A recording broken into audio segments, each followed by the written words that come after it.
এত নেটওয়ার্কের সমস্যা। আসসালামু আলাইকুম প্রিয় দর্শক, আপনারা দেখছেন আহ সমসাময়িক ও আগামী নির্বাচন একটি বিষয়বস্তু আমরা ঠিক করেছি আজকের লাইভ প্রোগ্রাম থেকে। আমাদের আজকের প্রোগ্রামে অতিথি হিসেবে রয়েছেন ন্যাশনাল আওয়ামী পার্টির ন্যাপের সাংগঠনিক সম্পাদক ও জাতীয় নারী আন্দোলনের সভাপতি জনাবা মিতা রহমান, এবং আরো উপস্থিত আছেন গণ অধিকার পরিষদের যুগ্ম আহ্বায়ক মোহাম্মদ তারেক রহমান। উপস্থিত আছেন বাংলাদেশ ফরওয়ার্ড পার্টির কেন্দ্রীয় সম্মেলন প্রস্তুতি কমিটির আহ্বায়ক এবং আইইউবি ইউনিভার্সিটির প্রফেসর জনাব জিয়াউর রহমান। উপস্থিত আছেন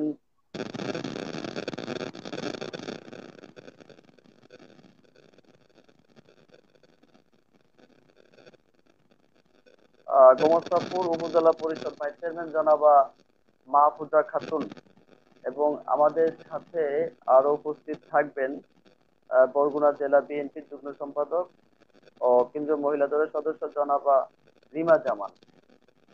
আরো একজন অতিথি উপস্থিত থাকবেন বাংলাদেশ কংগ্রেসের সিনিয়র সদস্য ও আইনজীবী কংগ্রেসের আহ, সদস্য সচিব অ্যাডভোকেট মিজানুর রহমান ভাই, এবং আরেকজন অতিথি উপস্থিত থাকবেন পাথরঘাটা উপজেলা ছাত্রলীগের সাবেক সভাপতি এবং উপজেলা পরিষদের ভাইস চেয়ারম্যান জনাব হাফিজুর রহমান ভাই। আমরা আজকে আমাদের এখানে যেই অতিথিরা উপস্থিত রয়েছেন তাদের সবাইকে দৈনিক সময় 24.com ফেসবুক পেজের লাইভে আপনাদের সবাইকে স্বাগত জানাচ্ছি। আমি প্রথমেই তারেক ভাইয়ের কাছে যাব। তারেক ভাই, নিশ্চয়ই ভালো আছেন আপনি?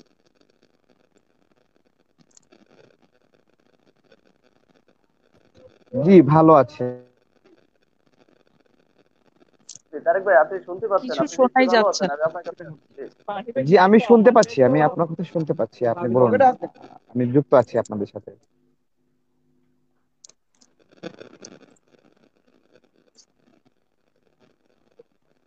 তারেক ভাই, আমাকে শুনতে পাচ্ছেন? আমি শুনতে পাচ্ছি আপনার কথা। আচ্ছা আচ্ছা আচ্ছা, আমরা আমরা তাহলে আপনাকে আমরা প্রশ্ন পর্বে চলে যাই। আপনার কাছে আমার প্রশ্ন যেটি, আগামী জাতীয় নির্বাচন আপনারা দেখেছেন, গত 14 এবং 18 নির্বাচনের প্রেক্ষাপট এবং বাস্তবতা আপনারা নিশ্চয়ই সবাই অবগত আছেন। সেই ক্ষেত্রে আগামী জাতীয় নির্বাচনে আসলে আপনার দল গণ অধিকার পরিষদ যাচ্ছে কিনা, বা আসলে যদি যায়ও, কি ধরনের ভূমিকা আপনারা রাখছেন, এবং 14 এবং 18 বাস্তবতায় আপনারা আসলেই এই সরকারের অধীনে নির্বাচনে যাচ্ছেন কিনা, স্পষ্ট বার্তা কি আপনার দল থেকে, সেটা আপনার কাছে জানতে চাই।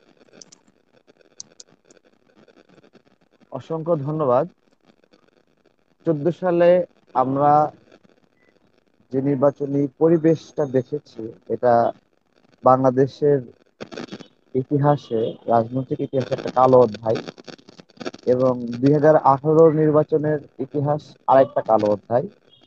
এই দুইটা অধ্যায়ে বাংলাদেশের মানুষের রাজনৈতিক অধিকার, ভোটাধিকার সহ আরো অনেকগুলো অধিকার মানুষ হারিয়ে ফেলেছে। আর সেই হারিয়ে ফেলার পর থেকে এখন পর্যন্ত সেই অধিকার পুনরুদ্ধার হয়নি, এবং নাগরিকরা আহ শঙ্কিত যে তারা 2023 সালে তাদের নেতা নির্বাচন বা রাজা নির্বাচনের ক্ষেত্রে তাদের যে একটা অধিকার ছিল সেই অধিকার প্রয়োগ করতে পারবে কিনা, এই শঙ্কাটি রয়েছে। এই শঙ্কাটি শেখ হাসিনার নেতৃত্বে আওয়ামী লীগ সরকার বা আওয়ামী লীগ নামে একটি রাজনৈতিক দল, তারা এটা তৈরি করেছে এবং দেশের মানুষকে টেনশনে ফেলে দিয়েছে। আর এই মুহূর্তে তাদেরকে কেউ বিশ্বাস করছে না, কোনো রাজনৈতিক দল। এমনকি যারা নিরপেক্ষ অবস্থানে থাকে তারাও শঙ্কিত যে তারা কিনা স্থায়ীভাবে বাংলাদেশে একটি স্বৈরতান্ত্রিক ব্যবস্থা কায়েম করে ফেলে, বা পরিবারতান্ত্রিক রাজতন্ত্র, অথবা, যদিও বাস্তবিক অর্থে কোনো কিছুই বাকি নাই হওয়ার। এখানে আওয়ামী লীগের বিভিন্ন পদ পদবি বলেন, সেগুলোতে শেখ পরিবারের সদস্যদের অংশগ্রহণ এবং গুরুত্বপূর্ণ পদভাবে দখলে, এখানে ওই পরিবারে জন্মগ্রহণ করা মানে একটা যোগ্যতা, বিষয়টা এরকম হয়ে গেছে। তো এর ফলে আওয়ামী লীগের রাজনীতি যারা করছে তাদের রাজনৈতিক অধিকার তারা নষ্ট করছে, তাদের রাজনৈতিক অধিকার। আমি আমি আমি বলতে চাচ্ছি যে শুধুমাত্র যে নাগরিকদের রাজনৈতিক অধিকার নষ্ট হয়েছে, শুধুমাত্র আহ বিরোধী দলের রাজনৈতিক অধিকার নষ্ট হয়েছে এইরকম না। আওয়ামী লীগ নামের যে একটি সংগঠন, সেই সংগঠনে যে সকল নেতা কর্মী রয়েছে যারা দীর্ঘদিন ধরে ত্যাগ স্বীকার করছে, তাদের রাজনৈতিক অধিকারও এখানে মারাত্মকভাবে বিনষ্ট হয়েছে। এইখানে বিভিন্ন মুনাফাখোর ব্যবসায়ীকে মন্ত্রী এমপি হওয়ার টিকিট দেওয়া হয়েছে। এর ফলে যেটা হয়েছে, ওই জেলায় যে সকল প্রতিযশ আওয়ামী রাজনীতিবিদ রয়েছে তাদের ওই জায়গাটি ক্ষতিগ্রস্ত হয়েছে, এবং তারা তাদের যে রাজনৈতিক অভিজ্ঞতা সেটা দেশের জন্য, মানুষের জন্য কাজে লাগাতে পারছে না। সেই জায়গায় প্রতিস্থাপিত হয়েছে মুনাফাখোর সিন্ডিকেট ব্যবসায়ী, তারা এখানে যুক্ত হয়েছে। এখানে ব্যবসায়ীরা রাজনীতিতে আসতে পারবে না বিষয়টা এরকম না, কিন্তু একটা বড় ইনভেস্টমেন্টের মাধ্যমে যখন একটা ব্যবসায়ী এখানে রাজনীতিতে আসে, তখন সে যখন এই রাজনীতিতে ঢুকে মন্ত্রী এমপি হয়ে যাবে, তখন সেই ইনভেস্টমেন্টটা সে উইথড্র করার মানে লভ্যাংশ সহ একটা নিয়ে নেওয়ার সে চেষ্টা করবে। হ্যাঁ, এখানেই মূল সমস্যাটা। সালমান এফ রহমান, আমি জানি না এই শেয়ার বাজার কেলেঙ্কারির সাদা চুলের নোংরা লোকটাকে কেন তাকে খুব কাছে রাখে শেখ হাসিনা। তার অনেক টাকা আছে বা লুট করতে পারে, এটা একটা মানে এটা অর্থের একটা সংস্থান, ঠিক আছে, কিন্তু টাকাই কি সবকিছু? দেখেন, ভারত থেকে সেরাম ইনস্টিটিউট থেকে যে টিকা আনার কথা 1.5 কোটি, ওইখান থেকে কিন্তু 80 লাখ টিকা আনার পরে 70,000 টিকা কিন্তু আনতে পারে নাই। সেই টাকা ফেরত দেবে কিনা, এবং সেই 70,000-এর যে মুনাফা পেয়েছিল বেক্সিমকো সালমান এফ রহমান, সেই টাকা ফেরত দেবে কিনা, এই সব বিষয়ে কিন্তু আমাদের কিছু প্রশ্ন আছে। এবং সরকার কিন্তু এই টাকা ফেরত আনার জন্য আন্তর্জাতিক আদালতে কোনো বিচার দেওয়া, মামলা করা বা এই ধরনের কোনো তৎপরতা আমরা কিন্তু দেখছি না। তো এইগুলো এটা আমি এটা এই ইস্যুটা আসছে এইভাবে যে যে ব্যবসায়ীদেরকে এখানে নিয়োগ দিয়েছে সে, উনি নিয়োগ দিয়েছেন, এমনকি মানব পাচারকারীকেও উনি নিয়োগ দিয়েছে জাস্ট একটা আর্থিক শক্তি তৈরি করার জন্য, যে আর্থিক শক্তি দিয়ে আপনার এবং আপনারা, আমি আপনাদেরকে বলি, আপনার হলো বিভিন্ন রাজনৈতিক দলকে তাদের সঙ্গে নির্বাচনে অংশ নেওয়ার জন্য ইতিমধ্যে আর্থিক প্রলোভন দেওয়া শুরু হয়ে গেছে। মোটা অঙ্কের অর্থ, সিটের প্রলোভন এগুলো দেওয়া শুরু হয়ে গেছে। এই অর্থগুলো তারা আসলে যেভাবে আহ, ব্যবসায়ীদের কাছ থেকে নিচ্ছে, ব্যবসায়ীরা আবার এগুলো উসুল করছে, এই ফাঁদে পড়ে আমাদের জনগণের অবস্থা আজকে দেখেন। এক ধাক্কায় 38 টাকা তেলের দাম বাড়িয়েছে, আর খোলা তেল 40 টাকার উপরে বেড়েছে। হ্যাঁ, এগুলো আসলে যেটা, 5টি তেলের কোম্পানি, এই 5টি তেলের কোম্পানি তো আর এমনি এমনি তারা তেলের দাম বাড়ায়নি। সরকারের সঙ্গে সমঝোতা করছে, আর্থিক লেনদেন রয়েছে, এবং আমরা যেটা শুনতে পাচ্ছি, সামনে নির্বাচনকে কেন্দ্র করে এই অর্থ ব্যয় করার একটি ছক এখানে আঁকা হয়েছে। তো এই হলো একটা অবস্থা। এই অবস্থার মধ্যে দিয়ে গণ অধিকার পরিষদ, আওয়ামী লীগ নামের যে একটি সংগঠন, তাদের যে নেত্রী শেখ হাসিনা তাকে বিশ্বাস করে না। যদিও উনি বলেছে আমি বঙ্গবন্ধুর কন্যা, আমার উপর আস্থা রাখেন, আমরা আসলে ওনার উপরে আস্থা রাখতে চাই না, আমরা আস্থা রাখি না, তাকে বিশ্বাস করতে চাই না। কারণ উনি 2018 সালে একটা প্রতিশ্রুতি দিয়েছিলেন যে বেকারদের, আমি বেকারদের প্রতিনিধি হিসেবে এটা সংযুক্তি করছি, যে বেকারদের চাকরির বয়স বৃদ্ধি করবেন, কিন্তু ক্ষমতায় আসার পরে উনি ওনার প্রতিমন্ত্রী দিয়ে বলিয়েছেন যে বয়স বৃদ্ধি করার যৌক্তিকতা নাই। এমনকি উনি সংসদে নিজেও এই বিষয়ে আলাপ করেছেন।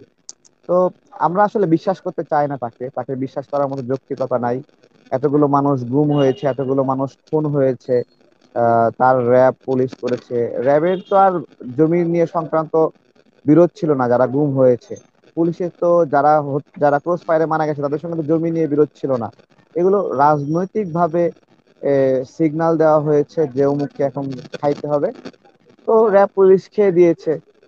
এটাই আর কি বিষয়। এইরকম একটা সংকট আমরা চাই না যে শেখ হাসিনা সরকার আরো ক্ষমতায় থাকুক, এবং আমরা তার ক্ষমতায় পুনরায় প্রতিস্থাপিত হওয়ার জন্য আমরা সেই সিঁড়ি হই।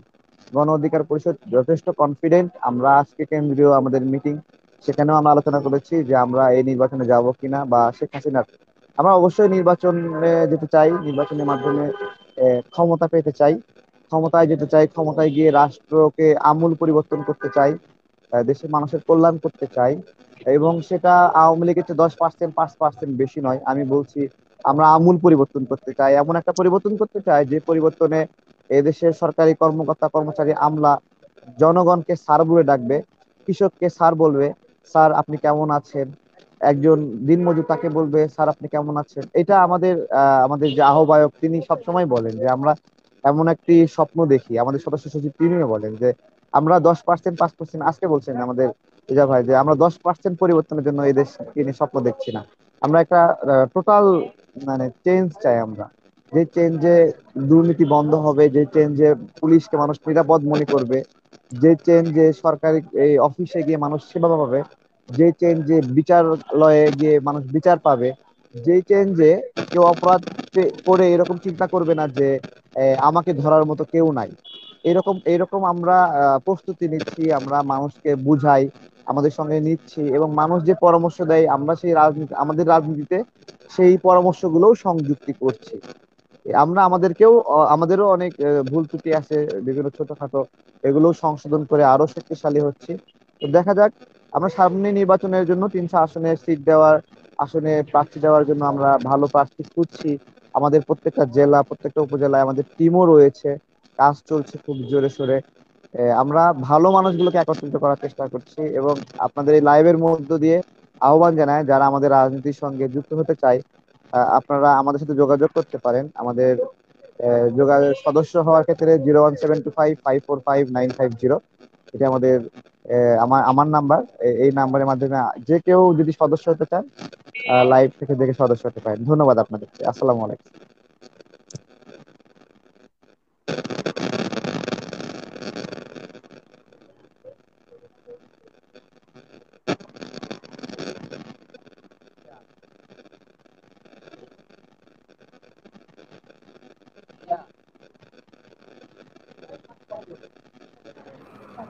আমার মনে হয় ইমরান বিচ্ছিন্ন হয়ে গেছে। তো আহ, উনি আসতে আসতে আমরা অপেক্ষা না করে আমরা কি মিতা আপা বা মাহফুজা আপার কাছে যেতে পারি? জি অবশ্যই, এটা আমার মনে কন্টিনিউ হয় করা উচিত। মাহফুজা আপা, আপনি যেহেতু আমাদের সাথে আগে সংযুক্ত হয়েছেন, আপনি ফ্লোরটা নিয়ে তারেক রহমান সুন্দর করে অনেকগুলো কথা বললেন, আপনি আপনার মতামত পেশ করতে পারেন। আহ,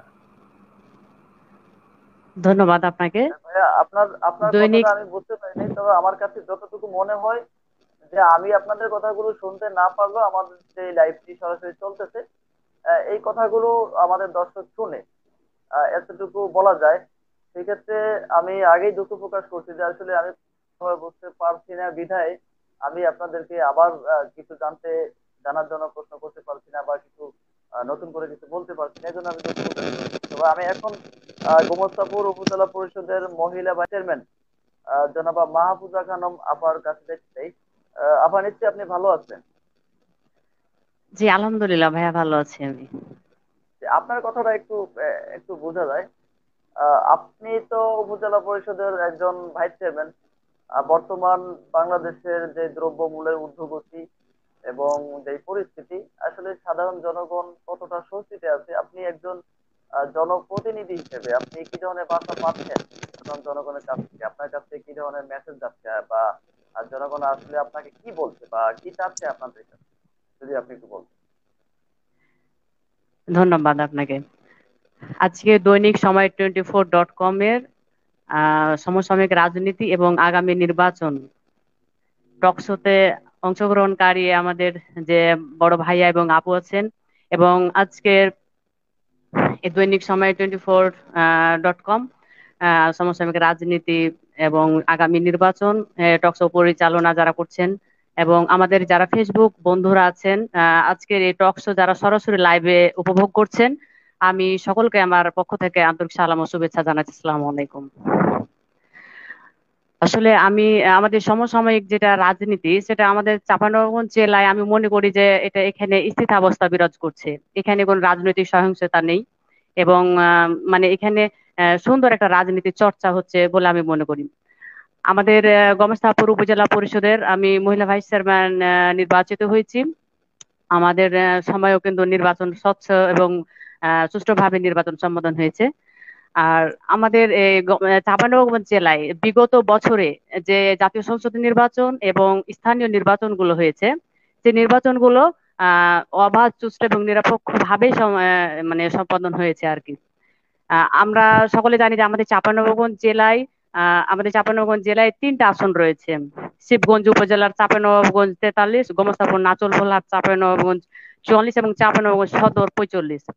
তো যখন বিগত মানে বছরে আমাদের একাদশ জাতীয় সংসদ নির্বাচন অনুষ্ঠিত হয়েছিল, তখন সেই নির্বাচনে দেখা গেছে যে চাঁপাইনবাবগঞ্জ জেলায় শিবগঞ্জ উপজেলায় চাঁপাইনবাবগঞ্জ 43 এবং গোমস্তাপুর নাচল ভোলার চাঁপাইনবাবগঞ্জ 44 এবং চাঁপাই সদর 45-এ আমাদের বাংলাদেশ আওয়ামী লীগ মনোনীত প্রার্থী এবং বাংলাদেশ আওয়ামী লীগ মনোনীত প্রার্থী এবং বাংলাদেশ জাতীয়তাবাদী দল বিএনপি মনোনীত প্রার্থী অংশগ্রহণ করেছিলেন এই নির্বাচনে অংশগ্রহণ করার ফলে দেখা গেছে যে আমাদের চাঁপাইনবাবগঞ্জে 2 আসনে আপনার বাংলাদেশ জাতীয়তাবাদী দল বিএনপি সমর্থিত ধানের শীষ যারা নির্বাচন করেছেন তারা কিন্তু জয়লাভ করেছেন, এবং শুধুমাত্র একটা আসনেই আমাদের বাংলাদেশ আওয়ামী লীগ মনোনীত নৌকা নিয়ে তিনি নির্বাচিত হয়েছেন এবং জাতীয় সংসদে তারা কাজ করছেন।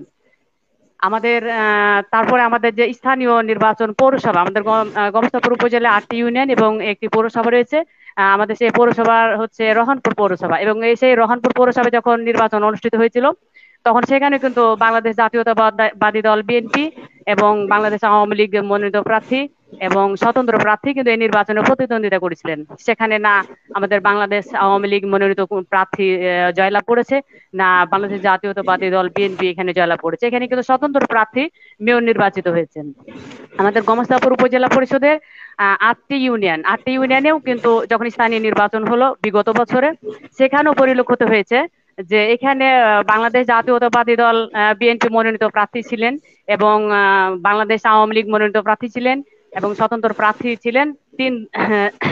তিন দলের প্রার্থী কিন্তু নির্বাচনে প্রতিদ্বন্দ্বিতা করেছিলেন, কিন্তু সেখানে দেখে গেছে যে 8টা যে আমাদের ইউনিয়ন রয়েছে সেখানে মাত্র 2টাতে আমাদের বাংলাদেশ আওয়ামী লীগ মনোনীত প্রার্থী নৌকা নিয়ে বিজয়ী হয়েছেন এবং একটি ইউনিয়নে আপনার স্বতন্ত্র প্রার্থী জয়লাভ করেছেন এবং বাকি 5টিতেই কিন্তু বাংলাদেশ জাতীয়তাবাদী দল বিএনপি মনোনীত প্রার্থী ধানের শীষ নেতারা কিন্তু জয়লাভ করেছেন। সরি, ধানের শীষ না, তারা তো করেছে, তাদের মনোনীত প্রার্থী জয়লাভ করেছে আর কি।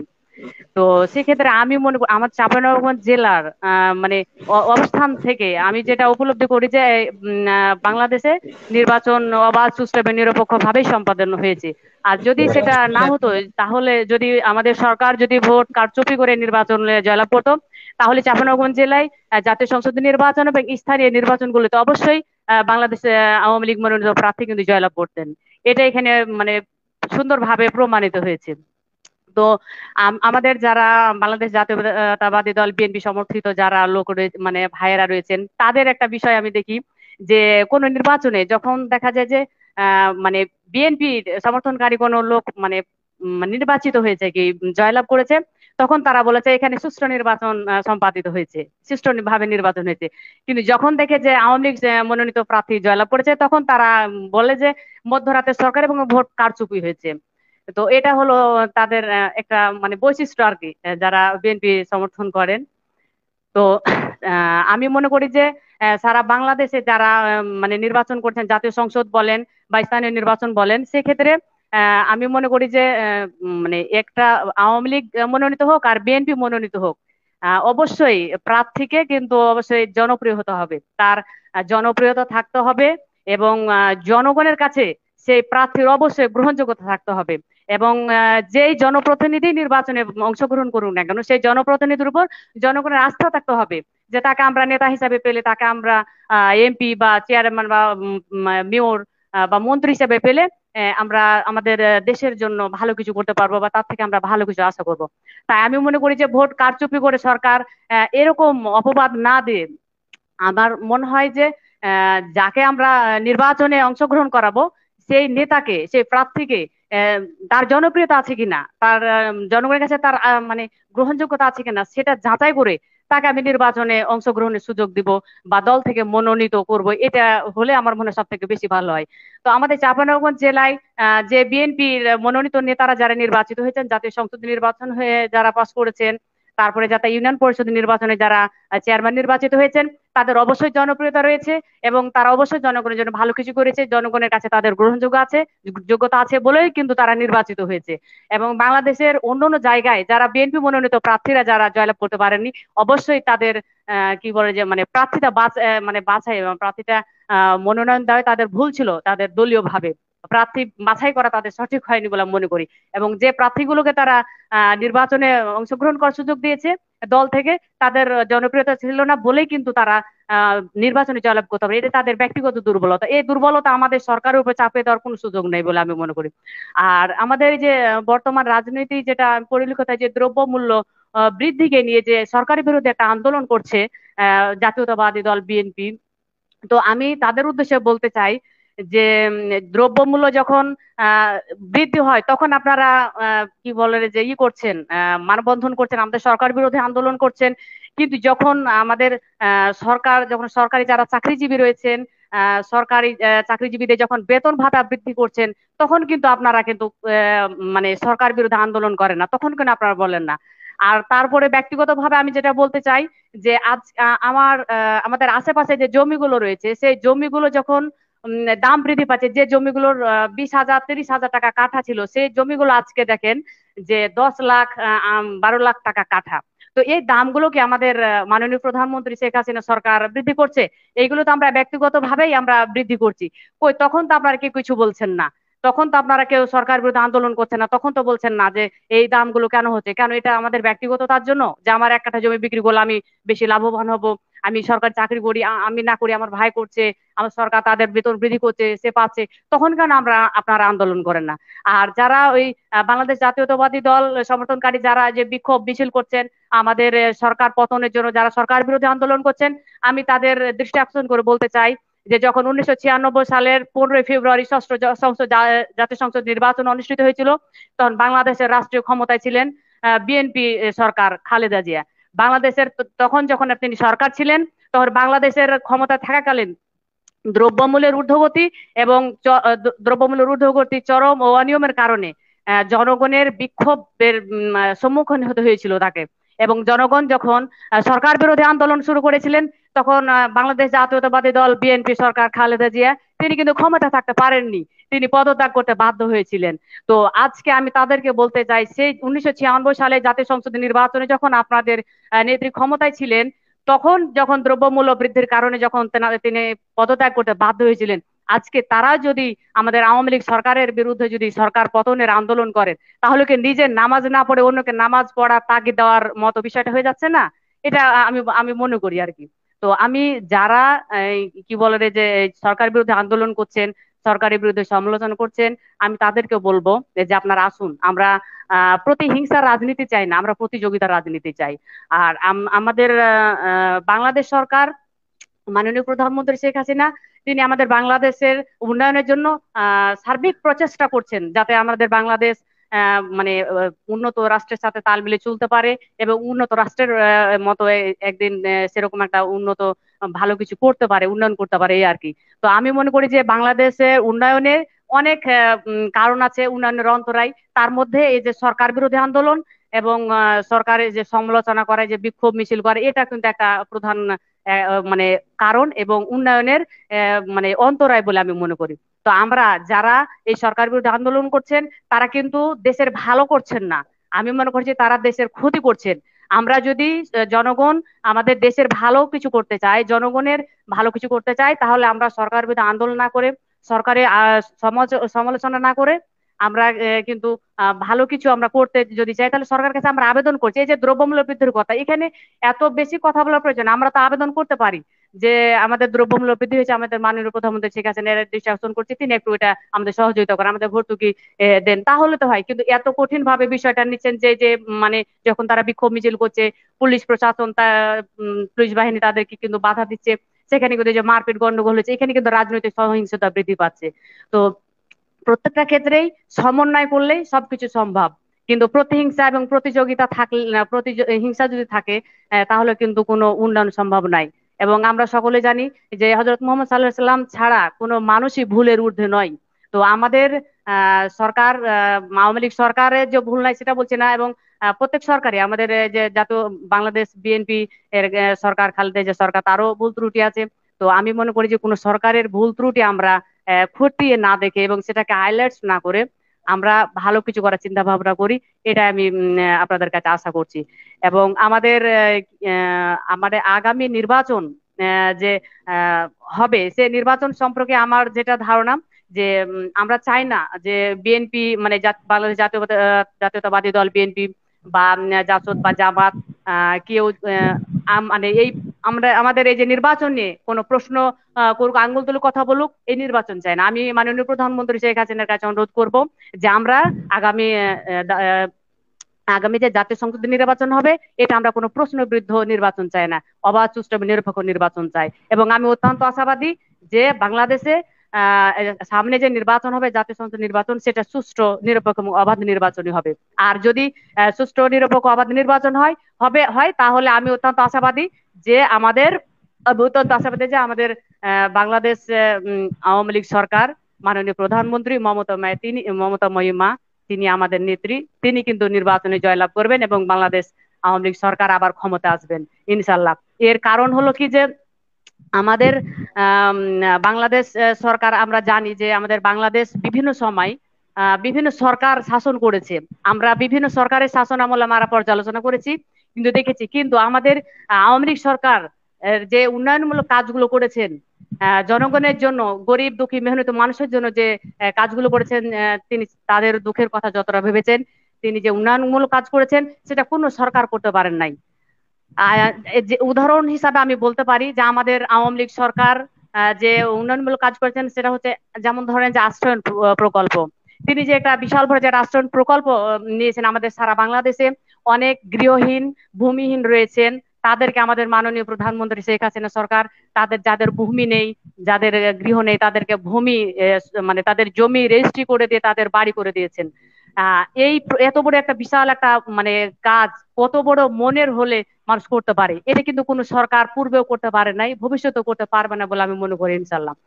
আজকে কত শত শত হাজার হাজার মানুষ গৃহহীন যারা রাস্তায় পড়েছিল, তাদেরকে তিনি বাসস্থান দিয়েছেন, তাদেরকে জমি দিয়েছেন, তারা কত খুশি। আজকে আমাদের বাংলাদেশে দেখেন যে ভিক্ষাবৃত্তি মানে ভিক্ষুক পুনর্বাসন পর্যন্ত করেছেন আমাদের মাননীয় প্রধানমন্ত্রী শেখ হাসিনা সরকার। আমাদের আশেপাশে আমাদের আশেপাশে যে অনেক লোকজন আছে, অনেক প্রভাবশালী আছে, অনেক বিত্তশালী লোকজন রয়েছেন, তাদের আশেপাশে তো কত ভিক্ষুক মানুষ রয়েছে, কত অসহায় মানুষ রয়েছে, কিন্তু কই আমরা কেউ তো তাদের কথা ভাবি না। তারা সবাই, আমরা যদি একজন করে একজনের কথা ভাবি, তাহলে তো আমাদের শেখ হাসিনা সরকারের আর এত কথা ভাবতে হয় না, বা আমাদের শেখ হাসিনা সরকার আরো বাংলাদেশের উন্নতি করতে পারে। কিন্তু দেখেন আমাদের আশেপাশে যে এত বড় লোক মানুষ রয়েছে কি। আপনার কাছে আসবো, আমরা আপনার কাছে আসবো। মাহফুজা আপা, আমরা আপনার কাছে আসবো অবশ্যই। আপনি বলছেন যে ঠিক আছে, এবং বাংলাদেশের যে না আমি গণতন্ত্র ভাইয়া রয়েছে। জাস্ট আমি একটু কথা বলি আমার এই নেত্রী সম্পর্কে। আমি আমি বলতে চাই যে এই আমাদের যে মানে ভিক্ষুকদের কথা, তিনি মাননীয় প্রধানমন্ত্রী এই সারা বাংলাদেশ তিনি পরিচালনা করছেন, তারপরেও এত কাজের মাঝে তিনি একজন ভিক্ষুকের কথাও মনে রেখেছেন এবং ভিক্ষুকের কথা ভেবেছেন, তাদের পুনর্বাসন করেছেন। মাহফুজা আজকে আপু, দেখেন আমাদের। জি। মাহফুজা আপু, আপনি বললেন নির্বাচন সুষ্ঠু হচ্ছে, আপনার কথাগুলো একটু না আপনাকে আমার। আপনার আলোচনার জন্য আরো আচ্ছা। সুবিধা হয়। আচ্ছা ভাইয়া। এই যে এতগুলো মানুষ খুন হলো, আচ্ছা আমি আপনার আমি যেটুকু ভাইয়া আমি প্রশ্ন আর কথাটা কি, আপনি প্রশ্ন আমি বলি, এতগুলো আপনি প্রশ্ন করেন মানুষের আমাকে।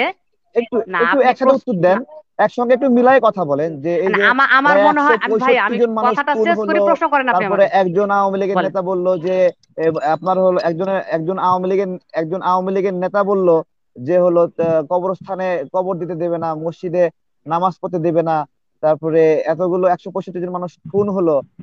আপনার আপনার এলাকাতে নির্বাচন সুষ্ঠু হতেই পারে, কোন একটা এলাকা তো এক্সাম্পল হতে পারে না। আমরা তো এভারেজ অনেক বড় এলাকা নিয়ে দেখি।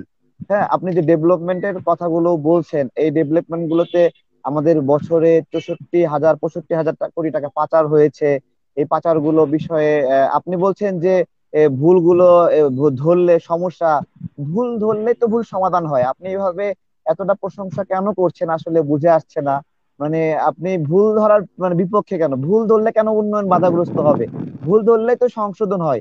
এই ছাত্রলীগের নেতা 2,000 কোটি টাকা পাচার করলো, তারপরে এই যে নেত্রী, আপনাদের নেত্রীর মেয়ে মেয়ে জামাই সে গ্রেপ্তার হইলো, তারপরে হলো টাকা পাচারের বিষয়গুলো বাহিরে আসলো, আপনি শুধু উন্নয়ন দেখবেন, দেশের ক্ষতি হচ্ছে এগুলো একটু আলোচনা করতে হবে না? মানে আপনাদের কাছ থেকে এগুলো তো প্রত্যাশা করি, জনগণের প্রতিনিধি আপনি, গড়পড়তা মুখস্থ কিছু মানে উন্নয়ন হচ্ছে, নির্বাচন সুষ্ঠু হচ্ছে, আসলে তাহলে মানুষগুলো খুন হচ্ছে কিভাবে? এই যে আপনার একটা আসনে 2800 ভোট ছিল, সেখানে 6000 ভোট পড়েছে। মানে আপনি এগুলোকে কিভাবে দেখেন? আপনি বলছেন এগুলো সমালোচনা করলে নাকি উন্নয়ন বাধাগ্রস্ত হয়। উন্নয়ন, বড় বড় উন্নয়ন মানে তো বড় বড় কমিশন, বড় বড় ভাগ বাটোয়ার। এটা আমরা তো এগুলো বুঝি, আমরা আমরা তো কিছু কিছু বুঝতেছি। এবং এমনি এমনিতেই তো আর 10,000 কোটি টাকার পদ্মা সেতু আপনার হলো 38,000 কোটি টাকা, 40,000 কোটি টাকা হচ্ছে না। এখানে তো কোনো সামথিং রং আছে, তাই নয়? আপনি উন্নয়নকে এইভাবে এতটা আসলে একটু বলবেন যে এতগুলো মানুষ আচ্ছা খুন ভাইয়া হলো, আমি বলি এরপরেও না। নির্বাচনকে সুষ্ঠু বলা যায় কিভাবে আসলে? এখানে কিন্তু বিএনপির প্রার্থীরা বিএনপি আচ্ছা আচ্ছা ভাই ধানের আচ্ছা শীষ ভাই প্রতীকে আমি নির্বাচন করেনি। হ্যাঁ, আপনি আপনি নৌকার প্রশ্ন করেছেন, প্রতিদ্বন্দ্বী ছিল আপনি আমাকে উত্তর দেওয়ার সুযোগ দেন। নৌকা। আচ্ছা আচ্ছা হ্যাঁ, আমি এবং বলি, আপনি প্রশ্ন 165 জন করেছেন মানুষ এর জন্য খুন আপনাকে অনেক হয়েছে, এটা ধন্যবাদ। খুব ছোট সংখ্যা না। আ- আচ্ছা ভাই আমি বলি আপনাকে, এটা কি কোনো ছোট আমি সংখ্যা যেটা বলেন তো? না, আপনি একশো আপনি তো পঁয়ষট্টি জন মানুষ না খুন হলো, ভাই, এই আপনি আমাকে এই প্রশ্ন মানুষগুলোর জীবন করেছেন। কতটুকু গুরুত্বপূর্ণ বলেন? না না, আপনি তো আমাকে প্রশ্ন করেছেন বাট উত্তর দেওয়ার তো সুযোগই দিচ্ছেন না। শুনেন, আমি আপনাকে আগে আপনি বলি যে বলেন, কোনো হ্যাঁ। মানুষই ভুলের ঊর্ধ্বে নয়, কিন্তু ঠিক আছে, আমি যে কথাগুলো বললাম আমাদের আপনি বলছেন ভুল বাংলাদেশ ধরলে সরকার। উন্নয়নের বাধাগ্রস্ত না না, আচ্ছা হচ্ছে, শুনেন, আমি বলছি এটা তো ভুল আসলে ধরতে গিয়ে অনেক যে আপনারা মানে যে অনেক বিক্ষোভ বাজে একটা মিছিল বিষয় করছে হয়ে গেল সরকার যে পতনের কথা বলতে, মানে আমরা পতনের যারা জন্য আপনারা বিক্ষোভ মিছিল, না, আপনি তো কথা বলার তারেক ভাই সুযোগ ধন্যবাদ, দিচ্ছেন না। তারেক আমি ভাই যে কথাগুলো ধন্যবাদ, বললাম আমার এবং চাঁপাইনবাবগঞ্জ জেলায়, মাহফুজা আপা আমার ধন্যবাদ। চাঁপাইনবাবগঞ্জ জেলা, মাহফুজা আমি আপা, মুখের কথা নয়, আমরা আমার চাঁপাইনবাবগঞ্জ জেলা আপনি। আমরা মাহফুজা আপা, আমরা আপনাদের কাছে আসবো। আর আমি আগেই দুঃখ প্রকাশ করছি এই জন্য যে আমি আসলে আজকে যে আর কথা বুঝতে পারছি না ক্যাম্প ভাইয়া। চলছে, আপনারা কথা বলছেন, আমি যতটুকু শুনি ততটুকু কেটে কেটে আসে, আমি ক্লিয়ার শুনতে পাচ্ছি না, বিদায় আমি আসলে ঠিকভাবে অনুষ্ঠানটি না, আমি আসলে এত এর শান্তিপূর্ণ জন্য আমি পরিবেশে আন্তরিক খুবই দুঃখ মুগ্ধ। প্রকাশ করছি। আমি আমাদের এখন গতকালও খুলনা হামলার শিকার হয়েছে, নারায়ণগঞ্জে হামলা আমি শিকার হয়েছে। তারা আমি লিফলেট বিতরণ আপ- করছিল সদস্য সংগ্রহের, জাস্ট মানে আমি লিফলেট সংগ্রহ আমি করে মাথা আমি ফেরে না দিয়েছে এখন আমি আমি ছাত্রলীগের আমি নেতারা। বলতে জিয়াউর চাচ্ছি, রহমান আমি লাইফে বলতে চাচ্ছি ভাইয়া, আমি বলতে চাচ্ছি যে আমার চাঁপাইনবাবগঞ্জ জেলায় মাহফুজা নির্বাচন আপা, সুষ্ঠু হয়েছে মাহফুজা তার। আপা, হ্যাঁ ভাইয়া আমরা বলেন। আসবো, মাহফুজা আপা, আমরা আসবো, আপনারা আমাদেরকে সুযোগ দেন, এটা কি আমরা সব জেলার জন্য অবশ্যই আসবো এক্সাম্পল? ইনশাআল্লাহ। মানে আপনি নির্বাচিত হয়েছেন দেখে অন্যদের জন্য এটা এক্সাম্পল, আপনি নির্বাচিত হলেন এই জন্য সুষ্ঠু আমি হয়েছে, আমি এই তো? নির্বাচিত হইনি, আমার নির্বাচনী এলাকায় দেখেন যে বিএনপি সমর্থিত প্রার্থী কিন্তু জয়লাভ করেছে। আমি সেক্ষেত্রে বলছি, কই, তাহলে না এখানে তো না, এটা হতো, আমি আমার দৃষ্টিকোণ থেকে ধানের বলছি, শীষ আমার অবস্থান প্রতীকে তো থেকে বলছি আমি। নির্বাচনই হয়নি, ধানের শীষ ও ঠিক প্রতীকে তো আছে, নির্বাচনই হয়নি। উনি ঠিক তো বলেছেন, জাতীয় কিন্তু সংসদ আমি যখন আগেই একাদশ ক্লিয়ার জাতীয় করেছি সংসদ নির্বাচন অবশ্যই অনুষ্ঠিত আসবো। হয়, তখন কি হয়নি বলছেন আপনি? সেক্ষেত্রে তখন কি ধানের শীষ নিয়ে না, তারা প্রতিদ্বন্দ্বিতা করেনি? তারা কি নিয়ে প্রতিদ্বন্দ্বিতা শোনেন, করছিল? আমার এখানে আপনার এটা আন্তরিক দুঃখ সাধারণ একটা প্রকাশ, আমি এখন শিক্ষা যে পারছি না। 253টা আসনে বিনা প্রতিদ্বন্দ্বিতায় নির্বাচিত হয়, এটা আপনি কি ধরনের সুষ্ঠু নির্বাচন? না না, আপনাদের তথ্যের বুদ্ধি এবং পরিসর বিবেক অনুযায়ী দেখে খুব এখন আমি বিমোহিত একবার হচ্ছি, যাচ্ছি, ঠিক একবার আছে? না, আমরা এখন যাচ্ছি। আপনি যদি প্রার্থী যদি জনপ্রিয় না ঠিক নির্বাচন আছে, করতে পারেন, তো জনগণ তো আস্থা নাই, তাকে ভোট হ্যাঁ, দিবে না। মানে আপনাকে মানে প্রার্থী নির্বাচনের আওয়ামী লীগের প্রার্থীরা সঠিকতা প্রচুর ই জনপ্রিয়, করতে তাই হবে। না? অর্থ পাচার করে খুব জনপ্রিয় হয়ে গেছে, তাই না? অর্থ আচ্ছা পাচার ভাই, করে আমার মানুষের টাকা চাঁপাইনবাবগঞ্জ চুরি জেলায় তারা করে। কিভাবে পাস করলো? বিএনপির সমর্থনকারী মানে বলেন, তারা কিভাবে পাস করলো? আমার আপনি অবশ্যই তাদের নির্বাচিত হলেই জনপ্রিয়তা সুষ্ঠু রয়েছে। নির্বাচন, এটা কিভাবে বলেন? এটা আপনি ওইখানে নির্বাচিত হয়েছেন সুষ্ঠু নির্বাচন? আমি তো আওয়ামী লীগ, মানে আপনার আমি তো কথা, আওয়ামী লীগ আমি সরকার আপনার কথা পক্ষে বিশ্বাস বলছি। করব না এই যে 165 জন মানুষ খুন হলো এটাকে বিশ্বাস করব? মানে আপনি মুখ দিয়ে বললেন, এটা একটা কথা, এটা একটা এটা কি কোনো ইনফরমেশন নাকি পত্রিকায় আসছে 165 জন মানুষ নির্বাচনে সহিংসতায় খুন হয়েছে, এটাকে আমি গ্রহণ করব? বলেন, মানে আপনার কথা বিশ্বাস করবো না ওইটাকে বিশ্বাস করব? কোনটা বিশ্বাস করা উচিত আপনার মতে না, বলেন? আমি আমি আবার আমি তারেক ভাই, কথায় তারেক ভাই, বিশ্বাসী আমরা নয়, আমি কাজে তারেক ভাই, বিশ্বাসী। আমরা দুজনকেই মানে থামাতে চাচ্ছি, কিভাবে? তারেক ভাই, মাহফুজা আপা, আমরা দুজনকেই থামাতে চাচ্ছি। এই জন্য আমি আগেই বলছি যে আমি আপনাদের কথাগুলো ক্লিয়ার শুনি না, এই জন্য আমি আসলে ঠিকমতো এই অনুষ্ঠানটি পরিচালনা করতে পারছি না, বিদায় আমি দুঃখ প্রকাশ করছি। আপনার জ্ঞানের ঘাটতি রয়েছে, আমি বলছি আপনার জ্ঞানের আচ্ছা পরিধির ঘাটতি আচ্ছা আচ্ছা, রয়েছে। আমি শুনেন, জাতিসংঘ থেকে বিবৃতি দেওয়া আমি হয়েছে বলতে প্রযুক্ত চাইছি যে আপনি নির্বাচনী প্রশ্ন বিষয়ে। করছেন, বাট আমাকে ইউরোপীয় প্রশ্নের ইউনিয়নে অ্যান্সার করতে দেখেন, সুযোগ না না দিচ্ছেন না। না না, আপনি অনেকগুলো মিথ্যা কথা বলছেন, এই জন্য আমি প্রশ্নগুলো করছি। আপনি বলছেন আমি সুষ্ঠু মিথ্যা নির্বাচন, কথা বলি এতগুলো নাই, মানুষ আমি যে খুন হলো, কথাগুলো বলেছি আমার। এতগুলো মানুষ খুন সবাই হলো, বললে আপনি বলছেন শুনবে কে? সুষ্ঠু। সবাই বললে শুনবে কে? সাইলেন্ট আ- আপনারা, তো সবাই বলেন, এক এক করে বলেন। আচ্ছা আচ্ছা এমনিতে শুনেন, আমি বলে বলছি অনেক যে আপনি সমস্যা। খুন আমি হয়নি, আমি এতক্ষণ এটা বলি নাই আমার কিন্তু। কাছে যাইতে যাচ্ছি। আপনি না, কিন্তু আপনি আপনার খুন হয়েছে, প্রশ্ন আপনি বলছেন এমনটা সুষ্ঠু বলছেন, আমি নির্বাচন। খুন হয়নি এমনটা আমরা বলিনি আমি। ভুল ধরছি, আমরা আমি তো আমি যে ঝুঁকি নিয়ে কথাগুলো বলেছি এই আমার আওয়ামী লীগ প্রত্যেকটা সরকারের আমলে কথার প্রমাণ কত, রয়েছে। দেখেন, আওয়ামী লীগ সরকারের আমলে কত ঝুঁকি নিয়ে আমরা কথা বলি, আপনি বলছেন ভুল ধরছি, আমরা ভুল ধরে উন্নয়ন বাধাগ্রস্ত করছি, তাহলে তো আমরা আচ্ছা দেশদ্রোহী। আচ্ছা আপনি তো তাহলে তো কথা আমরা বলার সুযোগ, দেশদ্রোহী। আচ্ছা আমি এক মিনিট, আপনি তো প্রশ্ন করছেন বা প্রশ্নের উত্তর দেওয়ার সুযোগ দিচ্ছেন না আপনি। আচ্ছা আমি ভুল আপনি ধরার যে বলছেন কথাটা বলছেন, এক উন্নয়ন, মিনিট মানে উন্নয়নে আপু আমরা একটু কথা সমালোচনা বলতে দেন করে, আমাকে। আমরা দুর্নীতির সমালোচনা করে আমরা উন্নয়ন বাধাগ্রস্ত আচ্ছা করছি, ভাইয়া আমি একটা জিনিস তাহলে তো বুঝতে আমি পারছি না যে দেশদ্রোহী আপনি হয়ে প্রশ্ন গেলাম। করে আপনি যদি উত্তর দেন তাহলে কি হবে এটা? আপনি তো আমাকে সুযোগ আপনি দিচ্ছেন না প্রশ্নের উত্তর দেবার। আপনি আপনি যদি কোন না না দেখেন আপনি আশ্চর্য, অথেন্টিক আমি হচ্ছে ইনফরমেশন আপনার ব্যবহারে যে দেখেন, আপনি আমাকে কথা বলার সংখ্যা দিয়ে সুযোগই কথা দিচ্ছেন বলেন। না, কিন্তু আপনি আমাকে আপনি দেখেন না আপনি আমরা আমাকে কোন জায়গায়, না এক মিনিট শুনেন আমরা ভুলটা কোন না, জায়গায় ধরিয়েছি দেখেন। আচ্ছা আপনি বলেন না ঘর বানিয়ে আচ্ছা আমি দিয়েছে, আপনি কি আমরা ভুলটা কোন আশ্চর্য লোক? জায়গায় ধরি আপনি জানেন? আপনি আমাকে কথা বলার তো সুযোগই দিচ্ছেন না। আপনি বগুড়াতে বোকার দুজন মতো কথাবার্তা বলছেন সাংবাদিককে আপনি। পিটিয়ে শোয়াই দিয়েছে। কেন করেছে? মানহীন ঘর আচ্ছা বানিয়েছে, আচ্ছা ভাইয়া, প্রধানমন্ত্রী এই দেওয়া কোন ঘর লোককে আপনি লাইভে নিয়ে আসছেন মানহীন ঘর যার মানে কমন বানিয়েছে, এই সেন্স জন্য নাই? ও আমাকে পিটিয়ে একটা কোশ্চেন শোয়াই করতে পারে, আমাকে দিয়েছে। প্রশ্নের উত্তর দাও তো মানে সুযোগ দিচ্ছে না ও। আমরা তো কি বুঝতেছি না পাগলের মধ্যে একা একা যে কথা বলে যাচ্ছে। মানে দুর্নীতির ভুল ধরলে, দুর্নীতির আপনি কথা এক বললে মিনিট মানে দাঁড়ান, আমি আমাকে কথা বলতে তারেক ভাই আপনাদেরকে থামতে হবে, তারেক ভাই আপনাদেরকে থামতে হবে। উনি যদি মিথ্যা না ইনফরমেশন ভাইয়া, দেয়, উনি যে দেখেন আমাকে আমি প্রশ্ন এখানে করছেন বসে আছি, এত এরকম দেখেন লোক আমি দেখেন, আপনি তো কথা বলার সুযোগই দেখেন দিচ্ছেন না ইমরান আমাকে। ভাই, আপনি আমি যে আপনাকে ভুল, একটু এক বলি, মিনিট দাঁড়ান, আপনি তো আমাকে একটু বলি যে আমি এখানে দাঁড়ায় আছি, না আপনাকে আমি বলবো, আপনি আমাকে 5 জন বলতে মানুষ দেন। দাঁড়ায় আছে, এখানে 5 জন দাঁড়ায় আছে। এই 5 জনের সামনে একটা মিথ্যা কথা বলার সময় যদি কেউ কোনো প্রতিক্রিয়া না দেখায়, ওই মিথ্যাটা বাকি লোকগুলো চুপ ছিল, এটা একটা এস্টাবলিশ হয়ে যায়। উনি যারা দুর্নীতির ভুল ধরছে তাদেরকে বলছে যে উন্নয়ন বাধাগ্রস্ত করছে, এইটাকে কোনো প্রতিক্রিয়া পাবে না, এটা তো হতে পারে না। ঠিক আছে, আমরা অবশ্যই ঝুঁকি নিয়ে কথা বলি। যে আচ্ছা দুজন সাংবাদিক আপনি কি প্রশ্ন বগুড়াতে, নিজেই করবেন এবং যে উত্তর দুইজন, নিজেই নেবেন নাকি? আপনি দেখেন আপনি কথা বলতে দেখেন সুযোগ দিচ্ছেন না আমাকে। যে দুইজন সাংবাদিক বগুড়াতে ভাইয়া রাজু প্রধানমন্ত্রী ভাইয়া, দেওয়া ঘর আমি বলছি বানানো ওনাকে আপনি যারা স্টপ হতে বলেন তো। প্রতিবেদন করতে গিয়েছিল যে কেন মানহীন ঘর বানাচ্ছে, সেই মানহীন ঘর বানানোর প্রতিবেদন করতে গিয়েছিল, ওদেরকে পিটায় শোয়ায় রাখছে ওইখানে। হ্যাঁ, আমরা এই কথাটা বললে আপনার প্রধানমন্ত্রীর ঘর বানানো বাধাগ্রস্ত হয়। তারপরে 50 লক্ষ পরিবারকে খাবার দেওয়ার কথা ছিল, না 2500 টাকা আচ্ছা করে, এই তো এডিবির একবারে দেওয়া টাকা, মানে তার টাকা কথা লোক দিচ্ছে দেখছি এডিবি, মনে হচ্ছে আমাকে। বলছে যে টাকা কথা দিচ্ছে বলার শেখ তো হাসিনা। সুযোগই দিচ্ছে না উনি ঠিক আমাকে। আছে, এবং সেই টাকা একজনের নাম্বারে 200 বার গেছে, একজনের আপনি নাম্বারে ওনাকে 99 বার স্টপ গেছে। হতে বলেন, কিন্তু আমি মানে লাইভ থেকে মতো আমি চলে যাবো, কিন্তু উনি কথা আমার খুব মানে যে রাগ লাগছে ওনার ব্যবহার অদ্ভুত থেকে আমাকে। বিষয় যে আমি বলছি উনি আমাকে যে প্রশ্ন এই করছেন, আমাকে ভুলগুলো প্রশ্ন ধরার উত্তর নাকি দিতে দিচ্ছেন না উন্নয়ন কেন আমাকে? বাধাগ্রস্ত করা। আসলে খুবই তার দুঃখজনক, কাটা লোক নিয়ে আসছেন আপনি লাইভে। রক্ষা হচ্ছে না। মাহফুজা আপা এবং তারেক ভাই দুজনকেই বলছি, আপনারা দুজনেই থামেন। আপনাদের যদি আচ্ছা ভাইয়া, আমি বলছি যে উনি প্রশ্ন করেছেন, আমি প্রশ্নের উত্তরটা দিব, আমাকে তো সুযোগই দিচ্ছেন। এটা কোন লোকের সাথে আমি কথা বলতেছি? আমি বলতেছি না আমি একটা কথা বলবো ভাইয়া, আমাকে একটা কথা বলার সুযোগ দিন আমাকে। উনি যে বললেন সরকারের ভুলের কথা বলছেন, আমাকে একটা কথা বলতে দিন। উনি যে বলছেন যে সরকারের ভুলের ধরার বিষয়ে বলছেন, আমি যেটা বুঝাতে চেয়েছি উনি বুঝতে পারেন নাই। আমি বুঝাতে চেয়েছি, যেমন কিছুক্ষণ আগে কিন্তু ওই ভাই বললেন যে বাংলাদেশ আওয়ামী লীগ সরকার যেহেতু বলছে যে মানে বেকারত্ব দূর করবেন, যারা বেকার আছে তাদেরকে কর্মসংস্থান দিবেন, কাজে লাগাবেন, চাকরি দিবেন। তো আমি আপনাকে বলতে চাইছি, এই যেমন ভুলটা ধরছেন, তো আমার প্রশ্ন হলো যে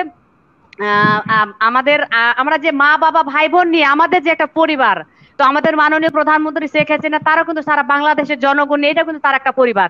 তো আপনি নিজের জায়গায় নিজের বিচারটা করেন নিজের অবস্থান থেকে, যে আপনার যদি 4টা বাচ্চা থাকে, সন্তান ছেলে মেয়ে, তা আপনি কি 4টা সন্তানেরই চাহিদা পূরণ করতে পারবেন? অবশ্যই পারবেন না। তো আমি সেক্ষেত্রে বলছি যে এতগুলো জনগণ আছে আমাদের বাংলাদেশের, সকলকে তো চাকরি দেওয়া আমাদের সরকার সম্ভব নয়, এবং সকলকে কিন্তু কর্মসংস্থান তিনি করে দিতে পারেন না। কিন্তু আমি বলতে চাইছি যে এই ভুলটা না ধরে আমি সরকারের পিছনে কেন পড়ে থাকবো? আমাদের বাংলাদেশে যে জনগণ রয়েছে তারা এক মিনিট ভাইয়া, এক মিনিট কথা বলতে দেন আপনি কথা বলতে দেন, আমি কথা বলতে দিচ্ছেন না কিন্তু। সহকারী শিক্ষক নিয়োগে না না ঠিক আছে, কিন্তু আমার কথা যে আমাকে চাকরি করতে হবে এটা কে বলেছে? আমাদের সঙ্গে তামাশা আমাকে করেছে, তাই চাকরি না? করতে হবে এটা কে বলেছে? আমি চাকরি না করে কি ব্যবসা করতে পারি না? ব্যবসা করে কি আমি সম্মানজনক জীবিকা অর্জন করতে পারি না? আমি চাকরি করে কি কোটি কোটি টাকা ইনকাম করতে পারি না? আমাদের চাকরি করতে হবে, লেখাপড়া করেছি বলে এটা কে বলেছে? আমি সরকারের কাছে চাকরির জন্য কেন আমি নিজে ব্যবসা করবো, নিজে কাজ করবো, কারণ আমি মানসম্মত জীবন যাপন করবো, আমি এটা বুঝাতে চাচ্ছি। শুধু আপনি সরকার পিছনে লেগে থাকেন কেন? শেখ হাসিনাকে কে বলছে যে 80% করে দেন? কে বলছে নারীদেরকে আপনাকে যদি 60% সামনে করে দেন? সরকার করা হয় আপনি পারবেন নাকি? আপনি পারবেন? 80% ভাই, কোটা কেন দিল? আরেক ভাই, 60% দিচ্ছে আরেক ভাই, নারীদেরকে, প্লিজ, 20% আরেক দিচ্ছে ভাই, পারিবারিক কোটায়, আর মাহফুজা 20% আপা, দিচ্ছে উন্মুক্ত আমি করে। আপনার 80% দুজনকেই কোটা থামাতে ওনাকে কে চাচ্ছি। দিয়েছে? বলছি এই যে ক্ষমতাকে কে আপনাদের দিয়েছে? ক্ষমতা হাতে পেয়ে আপনি যা ইচ্ছা আপনি তাই করবে। আমরা আচ্ছা ভুল ভাই, ধরতে, আমরা ভুল মারামারি ধরলে, গন্ডগোল করে কোনো আমরা সমাধান ভুল হয় না। আপনি ধরলে তো একটা বলবে আবেদন যে করতে পারেন নেত্রী উন্নয়ন বরাবর, তাই বলে বাধাগ্রস্ত কি যে করছে, বিক্ষোভ তাই না? মারামারি করলে কি হ্যাঁ, সমাধান হয়? ক্রাইম করবে, আমাদের সঙ্গে ফাজলামি করবে, আর আর এই যে আমরা আপনি ভুল ক্রাইমের ধরলে কথা বলবে বলছেন, হ্যাঁ, আমাদের উন্নয়ন বাধাগ্রস্ত আমাদের করছে, তাই না? কি বলে কেন যে দিয়েছে বলেন? ছাত্রলীগের নেতা বলেন, কর্মীরা বা আপনি আমাদের কোনোদিন আওয়ামী লীগের বলেছেন, নেতা কর্মীরা দুর্নীতি আপনি করেনি, কোনোদিন আমি এটা বলেছেন বলছি যে না, করেছে, এবং 80% কোটা আমাদের কেন নেত্রী দিয়েছে? কঠোর হস্তে তাদের দমন আপনার করেছে, মুখ তাদের দিয়ে, জেল হাজতে আপনার প্রেরণ মুখ করেছে, দিয়ে তাদের কোনোদিন কাছে বের হয়েছে আমাদের বলেন? নেত্রী তাদেরকে আপনার কোনো মুখ দিয়ে ছাড় দেন কোনোদিন নাই। বের হয়েছে যে কেন 80% কোটা দিয়েছে? আপনার মুখ দিয়ে কোনোদিন বের হয়েছে যে কেন আরেক ভাই 80% কোটা প্লিজ, দিল শিক্ষক নিয়োগে? আরেক ভাই প্লিজ, তো কোনোদিন বের আপনার হয়েছে? যখন একটা আজকে কোনোদিন দ্রব্যমূল্য বের বৃদ্ধির জন্য হয়েছে? আপনি লড়াই বলেন, চালাইছেন, কিন্তু আচ্ছা, যখন বলেন, সরকারি যদি চাকরি যখন আমাদের এই বাড়াচ্ছে, বলেন, বেতন বাড়াচ্ছে, আপনারা তখন তো আপনি আমাদেরকে বিক্ষোভ বলেন। মিছিল বারবার করেন না বলার সরকারের যদি বিরুদ্ধে, না আসেন, যে তাহলে সরকার পতন আমাদের হোক, তখন তো আপনি কি সরকারি, করেন আপনি? আমি তো সরকারি চাকরি করিই না, আমি বেতন হ্যাঁ, বাড়ালে আমার কি? আমাকে চাকরি বঞ্চিত করছে 80% কোটা দিয়ে, আমাকে কিসের হিসাব দেখেন আপনি? আপনি কি না তো চিটিং আপনি বাটপারের হিসাব দেখেন আমাকে? আমাকে চাকরিই দেয়নি, 80% কোটা দিয়ে আমাকে বঞ্চিত করছে। আমার সাথে ফাজলামি করেন যে বেতন বাড়াচ্ছে, বেতন বাড়ালে আমার কি? হ্যাঁ, আমাকে বঞ্চিত হ্যাঁ, করছে শেখ হাসিনা, আমাকে তো অধিকার আপনি বঞ্চিত কি না, করেছে, আর ভাই আপনি চাকরির কি বয়স বাড়াচ্ছে মারামারি না, বিক্ষোভ মিছিল করে সমাধান পাবেন নাকি? আপনি নেত্রী বরাবর নির্বাচনের একটা আবেদন ইশতেহারে করতে পারেন যে এই প্রতারণা কোটাটা করেছে, পরিবর্তন করা হোক। শুনেন, আমিও কিন্তু আপনার প্রতারণা পক্ষে, করেছে। আমিও কিন্তু এই ক্ষেত্রে বলছি তো, আপনার পক্ষে যে ফেসবুক লাইভে বলি, লিখালিখি করি, কাম হয় না। ফেসবুকে লাইভ এসে বলছি, লিখালিখি করছি, কাম হয় না। ওই জন্য রাস্তায় গিয়ে চিল্লাচিল্লি করি, করবো না? শেখ হাসিনা করেনি চিল্লাচিল্লি? আরে ওই ভাই, রাস্তায় গিয়ে রাস্তায় মিছিল চিল্লা করেনি? চিল্লি করলে তো আওয়ামী লীগ হবে না। চিল্লাইনি? আওয়ামী লীগ ভাঙচুর করেনি? ইতিহাস ভুলে গেলে হবে? পঙ্কজ দেবনাথ গাড়িতে 11 জনকে পুরায় হত্যা করে বিএনপির নাম দিচ্ছে, আরেক কি ভাই, হিসাব দেখেন আপনি? মাহফুজা এগুলা আপা আর প্লিজ, মস্কারা নেত্রীর করেন উপরে এগুলা যখন না? 'আরেক 2005 সালে ভাই, যখন মস্কারা গ্রেনেড করেন। মাহফুজা হামলা আপা হলো, প্লিজ, তখন আপনারা দুজনে কে একটু হামলাটা থামেন, করেছিল? একটু থামেন ভাই। তখন কি আমরা নেত্রী তো লোকজন করেছিল? বলেন, তখন তো একজন আপনারাই অতিথির করেছিলেন। কাছে বলেন, যেতে হবে এবং আমাদেরকে বলেন, আসলে কই আপনার 80% কোটা নেত্রীর কেন উপরে তো দিচ্ছে? আমরা হামলা করতে ফাজলামি। চাই না? আপনার নেত্রীকে আপনারা কেন ফোন আমাদের দেন, নেত্রীর উপরে হামলা ফোন করেন? দিয়ে যখন বলেন 2005 সালে আপনি যখন কিসের গ্রেনেড প্রতারণা হামলা হয়, করেছেন। তখন কত আপনার মানুষ নেত্রীকে ফোন দেন, প্রাণহানি ঘটেছে, আপনারা একটু তখন কি থামেন, আপনার করছিলেন আপনি? আপনারা নেত্রীকে একটু ফোন থেমে দেন, যান, একটু আপনার থেমে নেত্রীকে যান, ফোন দিয়ে একটু বলেন শুনতেন। যে এই বাটপারি কেন আপনারা করেছেন, একটু 80% কোটা কেন দিয়েছেন, আচ্ছা, বলেন ফোন একজন দিয়ে। শুনেন, করে দিতে তারপর পারি। আছে, আরেকজন বলেন। সাহস আছে? এভাবে আবু, বললে বলেন। তো আপনার কারো অনেক কথাই শুনতে ধন্যবাদ কথা পারবেন না। বলার জন্য। ওই ভাইয়া তো গাজার আপনি প্রশ্ন ধন্যবাদ। করছে, আমি প্রশ্নের আরেকটা উত্তর জিনিস দিচ্ছে না, বলতে মনে চাই। হচ্ছে উনি এখানে ঝগড়া করতেছেন। আমরা কি দুটা কথা ঝগড়ার জন্য আসেনি? 1 ঘন্টা আমরা মত যাবত বিনিময় এটাই করতে হচ্ছে যে এসেছি। উনি বলতেছে আপনি বলতেছেন, একই তো নেটের প্রবলেম। তারপরে যদি এরকম হয় আমরা মানে অ্যাটেন্ড করব কিভাবে, আমি বা বারবার শুনতেও বলছি পাচ্ছি প্লিজ, না। তারেক ভাই এবং মাহফুজা আপা, আপনারা দুজনে আমাদের আপনারা সম্মানিত একজন অতিথি। শুনেন, একজন বলেন, আপনারা এভাবে বললে অনুষ্ঠানের তো আসলে কথা সৌন্দর্যটা বলা রক্ষা যাবে না। করবেন। আপনারা অনুষ্ঠানের সৌন্দর্যটা রক্ষা করবেন, কারণ এই অনুষ্ঠান তো শুনতে আপনাদের হবে, আমাদের একজন সবার। শুনবেন, একজন বলবেন। এই অনুষ্ঠানটি দর্শক দেখছে, আপনারা অবশ্যই সৌন্দর্য রক্ষা করবেন। আপনাদের যদি ভিন্ন কোনো কথা থাকে এবং একটি প্রশ্নের উপর যদি আরো আপনাদের কোনো উত্তর থেকে থাকে বা আরো কোনো প্রশ্ন থেকে থাকে আপনাদের কাছে, আমরা অবশ্যই পরে আসছি, তখন আপনারা ধারাবাহিকভাবে বলবেন। কিন্তু যদি এখন এইভাবে চলে তাহলে তো আসলেই একটি সৌন্দর্যটা রক্ষা হয় না। না, আমার আমরা কথা ভাইয়া, উনি প্রশ্ন করছেন, আমাকে উত্তর দেওয়ার ধন্যবাদ সুযোগ তো দিচ্ছেন মাহফুজা না। আপা, আপনাকে ধন্যবাদ। আপনি আপনি আবার বলবেন, ইনশাল্লাহ আবার বলবেন। আমি অ্যাডভোকেট জিয়াউর রহমান ভাইয়ের কাছে যেতে চাচ্ছি। জিয়া ভাই, অবশ্যই আপনি শুনছেন আমাকে? জি, আমি শুনছি, বলেন। জি ভাইয়া, আমি আশা করবো আপনি নিশ্চয়ই ভালো আছেন। আপনার কাছে আমরা জানতে চাইবো, আমরা দেখে থাকি যেমন এই ইদানিং কাল হাজী সেলিম, আওয়ামী লীগের একজন এমপি, উনি দণ্ডপ্রাপ্ত হয়েও উনি বিদেশে যেতে পেরেছেন। কিন্তু এরকম আহ, আহ, অনেক বা কিছু যদি বলি যে আছে, যে যারা দণ্ডপ্রাপ্ত আছে বা আওয়ামী লীগের আপনার বিরোধী পক্ষ বা অন্য কোনো লোক, তারা আসলেই উম, যেতে পারে না। সাজা থাকা সত্ত্বেও তারা চিকিৎসা হোক বা অন্য কোনো কারণে হোক তারা যেতে পারে না। আসলেই এইটিকে আপনি আইনগতভাবে কিভাবে বিবেচনা করবেন? আসলে আইনের কোনো ফাঁকফোকর আছে কিনা যে একজন যেতে পারবে অন্যজন যেতে পারবে না? এই বিষয়টি যদি আপনি আইনের ধারা থেকে যদি একটু ব্যাখ্যা করতেন। ধন্যবাদ সবাইকে, ফরওয়ার্ড পার্টির পক্ষ থেকে শুভেচ্ছা। আমরা আসলে অনুষ্ঠানটা শুরু করেছিলাম আলোচনা করব বলে, কিন্তু আলোচনা না হয়ে আমরা একজন আরেকজনের কথায় মানে আসলে অনুষ্ঠানটা সুন্দর করে আমরা হচ্ছে না। যাও, আমি যেটা বলতে চাচ্ছি সেটা হচ্ছে যে এই প্রসঙ্গে যাওয়ার আগে আমি একটুখানি অ্যাড করতে চাই। আসলে বাংলাদেশের বর্তমান রাজনীতি এটা সবাই জানে কোন দিকে যাচ্ছে। এটা আমি রিক্সায় চলাচল করি, বাসে চলাচল করি, অনেক লোকের সাথে কথা বলি, আমরা দেখি যে মানুষ মোটেও ভালো নাই। কোনো মানুষই তার অধিকার হীনতার সংস্কৃতিতে ভুগতে চায় না। সবাই তার নিজস্ব একটা, আমি গরিব হতে পারি কিন্তু আমার একটা অহংকার আছে যে আমি আমার নিজ দায়িত্বে নিজেকে পরিচালনা করব। আমার দায়িত্বটা যদি অন্য কেউ নিয়ে বলে যে তুমি খুব ভালো আছো, খুব ভালো আছো, হয়তো দু একদিন মানুষ এটা মানতে পারে কিন্তু সব সময় মানবে না। তো বাংলাদেশের যে পরিপ্রেক্ষিত চলছে, আপনার প্রশ্নে আসি, বিচার বিভাগকে প্রশ্নবিদ্ধ করে করে ফেলা হয়েছে। শুধুমাত্র এই দল না, বাংলাদেশের 50 বছরের ইতিহাসেই আমরা সবসময় দেখেছি যে যে কোনো দলই যখন দায়িত্বপ্রাপ্ত হয় তখন তারা কিছুদিনের মধ্যে এই দায়িত্বটাকে অনেকাংশে নষ্ট করে ফেলে এবং তারা মনে করে তারা এখানে একটা সিংহাসন পেয়েছে এবং এই সিংহাসনে সে বহুদিন আসীন থাকবে বা সারা জীবন আসীন থাকবে। কিন্তু দুঃখজনক সত্য যে আমরা এই উপলব্ধি কখনোই করি না যে সবকিছুর একটা শেষ আছে। তো বর্তমান যে পরিস্থিতি চলছে, আমার মনে হয় আইন বিচার বিভাগের অনেক জায়গায় আমরা বহু ধরনের সিদ্ধান্ত গ্রহণ করছে, যেটা আমার কাছে মনে হয় এটা সমীচীন নয়। সেটা আমার মনে হয় একটা স্বাধীন বিচার বিভাগের কর্তব্য থেকে স্খলন ঘটছে। এটা আমি মনে করি এটা ঠিক না। এটা বাংলাদেশের ইতিহাসকে আরো কলঙ্কিত করবে।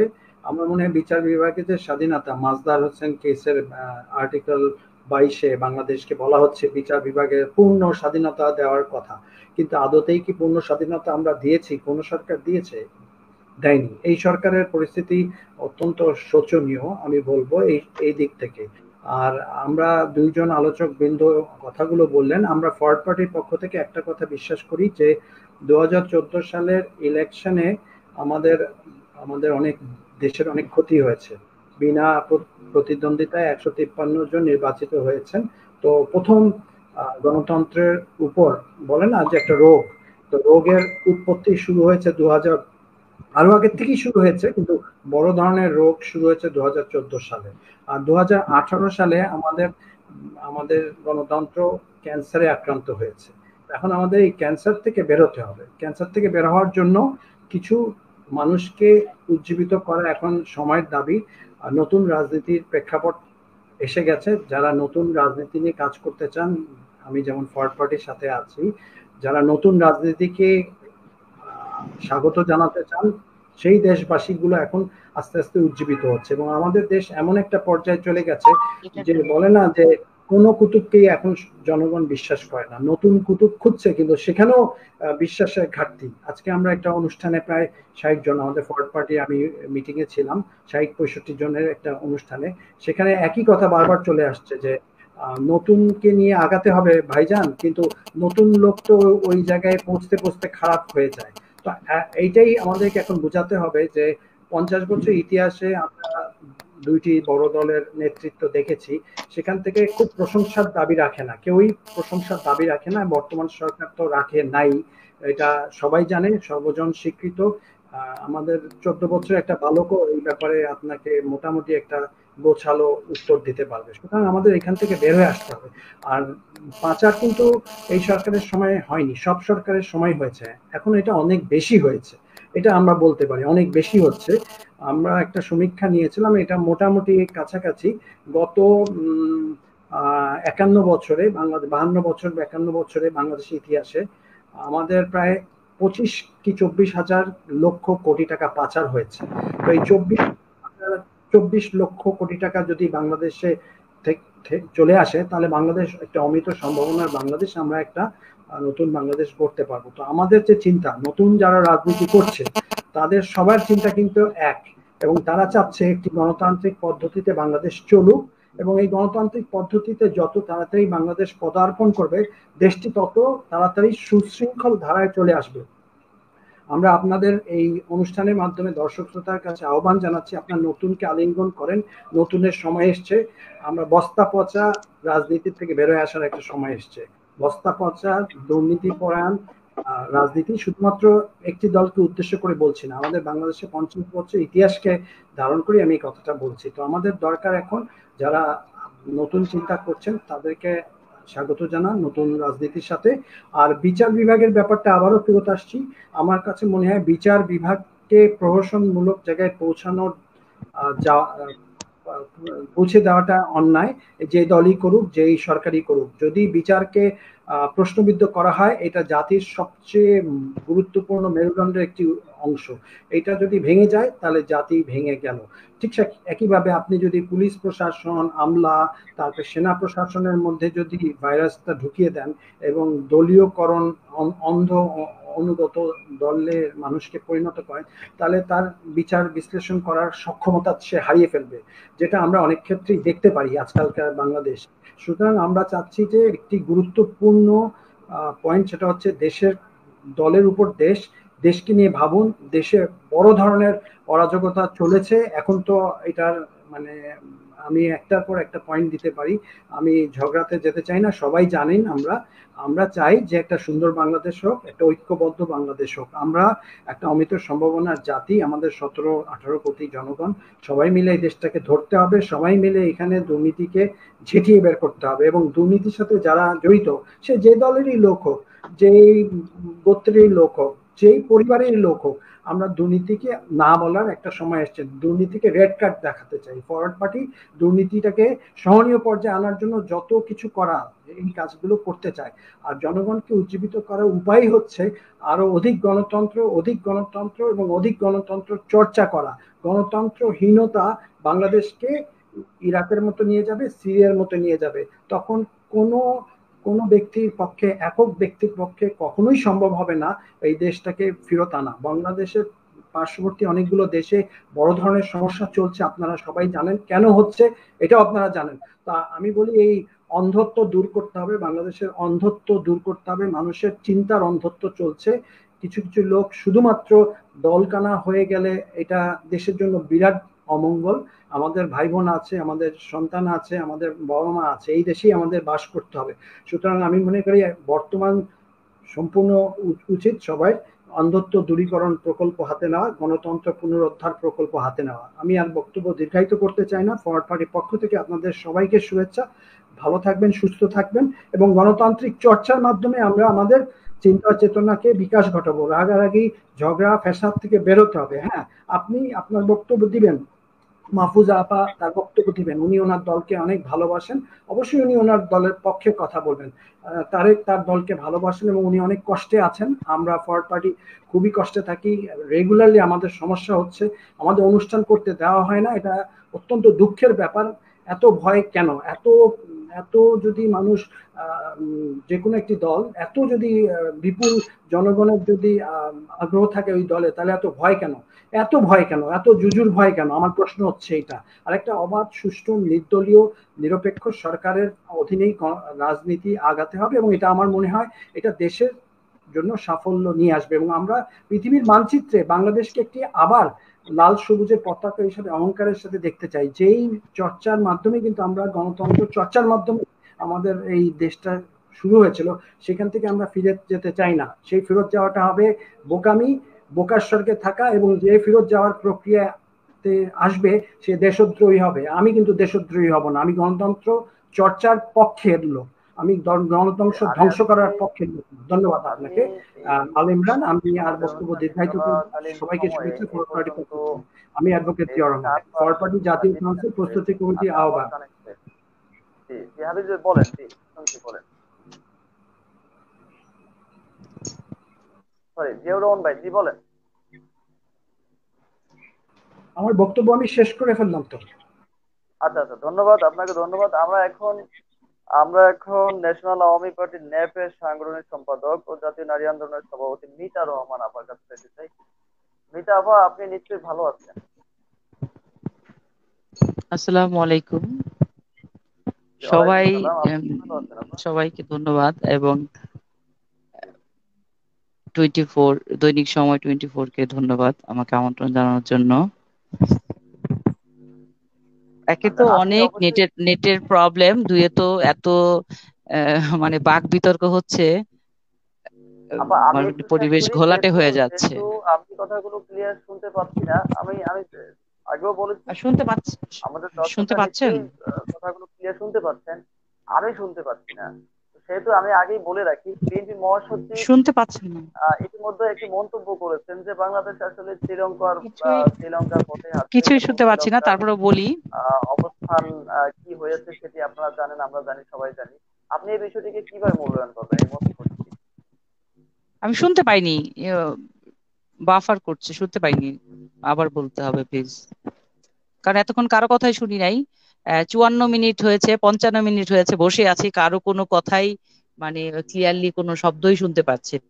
বসেই আছি, সবাই সবার মতো বলেই যাচ্ছে। আমি আমার মতো মনে হয় তারেক ভাই, এই মাহফুজা খাতুন, তারপরে এই যে কি ভাই জিয়াউর রহমান ভাই, সবারই একই অবস্থা। কেউ আমরা শুনতে পাচ্ছি না কোনো কথা, শুধুই বাফার করছে, মানে কারো কথাই আমি শুনি না। আমি জানি না আমার কথা কেউ শুনছে কিনা, যাই হোক। তো আপনি আজকের বলে যান, বিষয়, আপনি বলে যান, ইনশাল্লাহ আমার হ্যাঁ ধারণা আমি থেকে আমি প্রশ্নটা বলতে পারি এর শুনিনি, আগেও সো আমি কিভাবে উত্তর এরকম দিব আমি পরিস্থিতির বুঝতেছি শিকার না। হয়েছে। আমি ইনশাল্লাহ আমার আমাদের মতো বলে দর্শকের যাই। শুনবে, আমার কাছে এটি মনে হচ্ছে। আপনি বলে যান।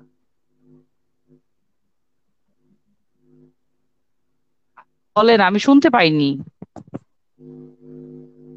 মিতা আপা, আপনি বলে যান,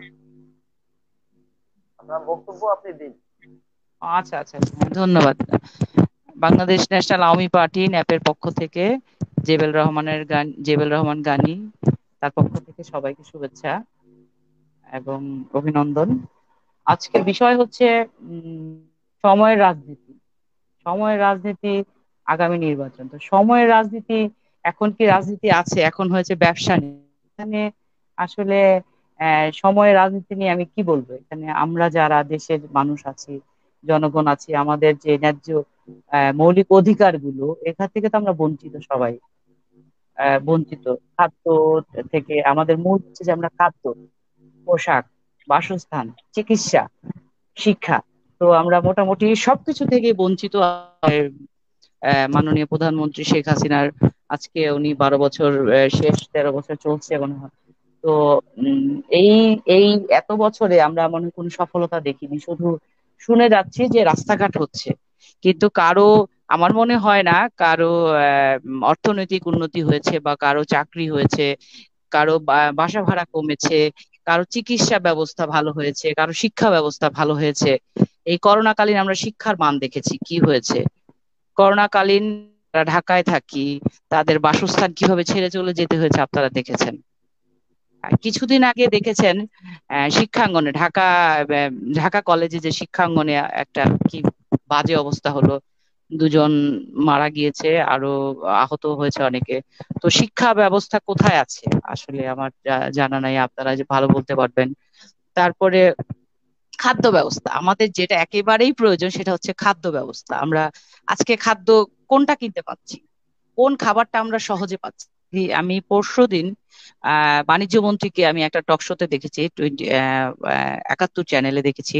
তো উনি একজন ভোক্তাকে, আমাদের মতোই টক শোতে ছিল, তো ভোক্তাকে বলল যে আমরা তো বুটের দাম 2 টাকা করে কমিয়ে দিয়েছি, আলুর দাম কম, তা আপনারা এই দুটো থেকে খুশি না? তা আমরা কি মনে করেন এই দুটোতে আমরা খুশি? আমরা যারা ঢাকায় আছি, ঢাকার বাইরে আছে, আপনারা বলতে পারবেন যারা ঢাকার বাইরে আছে, মাহফুজা আপা ঢাকার বাইরে, আর কি আছে আমি জানি না। তো আপনারা আপনাদের ওইখানে তেলের কি অবস্থা, আপনারা পাচ্ছেন কি না? আমরা তো ঢাকায় তেল পাচ্ছি না।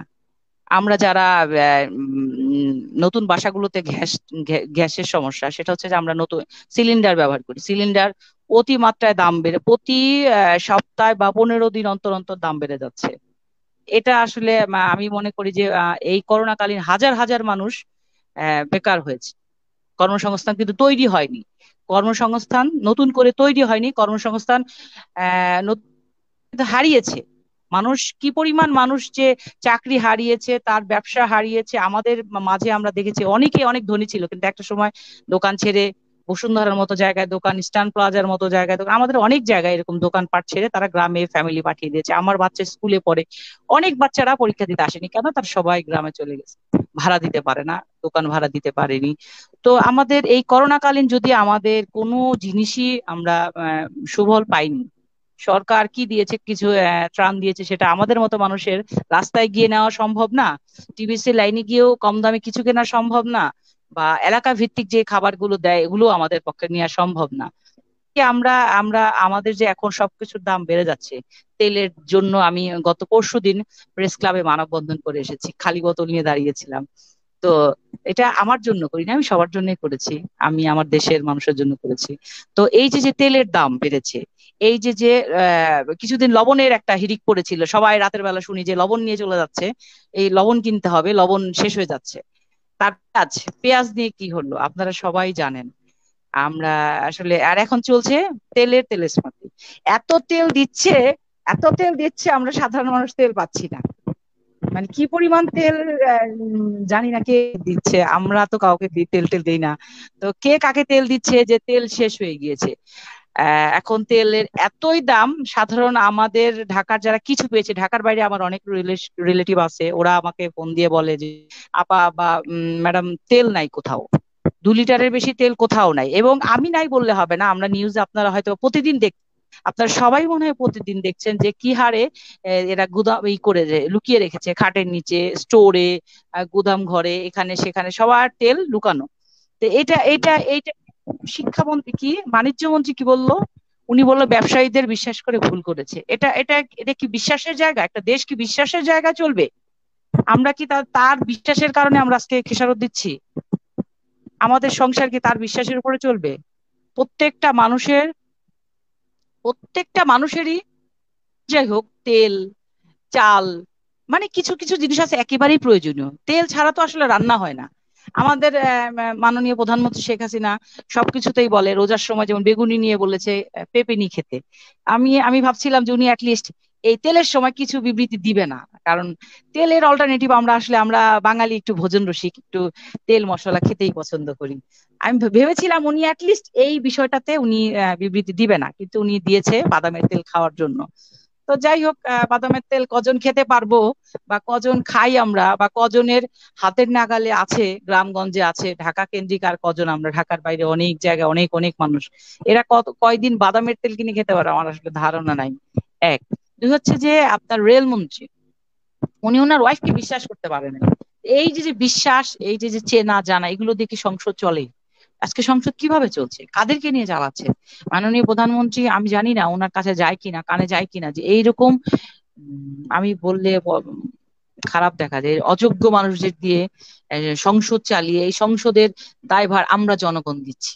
এটা কি কোনো কথা? কি আমরা আমরা এর আমাদের কর্মসংস্থান বাড়েনি, আমাদের বেতন বাড়েনি, আমাদের কিচ্ছু বাড়েনি, তো আমরা এই যে যে বাড়তি জিনিসগুলো, এগুলো কোথা থেকে দেবো? এর প্রতিবাদ কি শুধু আমরা টকশোতেই করব, প্রেস ক্লাবে গিয়ে মানববন্ধন করবো, কিন্তু এর প্রতিকার তো পাচ্ছি না। আবার শুনছি কয়েকদিন পরে জ্বালানি তেল দিলেন দাম বাড়বে, এবার কমছে না তো। তো এতে আমরা কি জিম্মিদের কাছে, আমরা কি সরকারের কাছে জিম্মি থাকবো? আমাদের জন্যই সরকার, এই কারচুপি নির্বাচন, এটা আসলে নির্বাচনের কোনো পরিবেশই নেই। আগে সরকারকে তার জনগণের কাছে গ্রহণযোগ্যতা নিতে হবে, যে হ্যাঁ আমরা একটা গ্রহণযোগ্য নির্বাচন দিব। আর এই বিএনপি আওয়ামী লীগ এর বাইরে একটা দল দরকার, যা হচ্ছে যে মানুষের মাঝে বিশ্বাসের জায়গা তৈরি করতে পারবে, নতুন প্রজন্মকে, বা এই পারিবারিক তন্ত্র, এই একটা জিয়া পরিবার, একটা বঙ্গবন্ধু শেখ পরিবার, এই পরিবারের বাইরে কি আমরা রাজনীতিতে আসতে পারি না? আমাদের নতুন প্রজন্ম কি বের হয়ে আসতে পারে না? আমি চাই নতুন প্রজন্ম বের হয়ে আসুক, নতুন প্রতিদ্বন্দ্বিতা তৈরি হোক।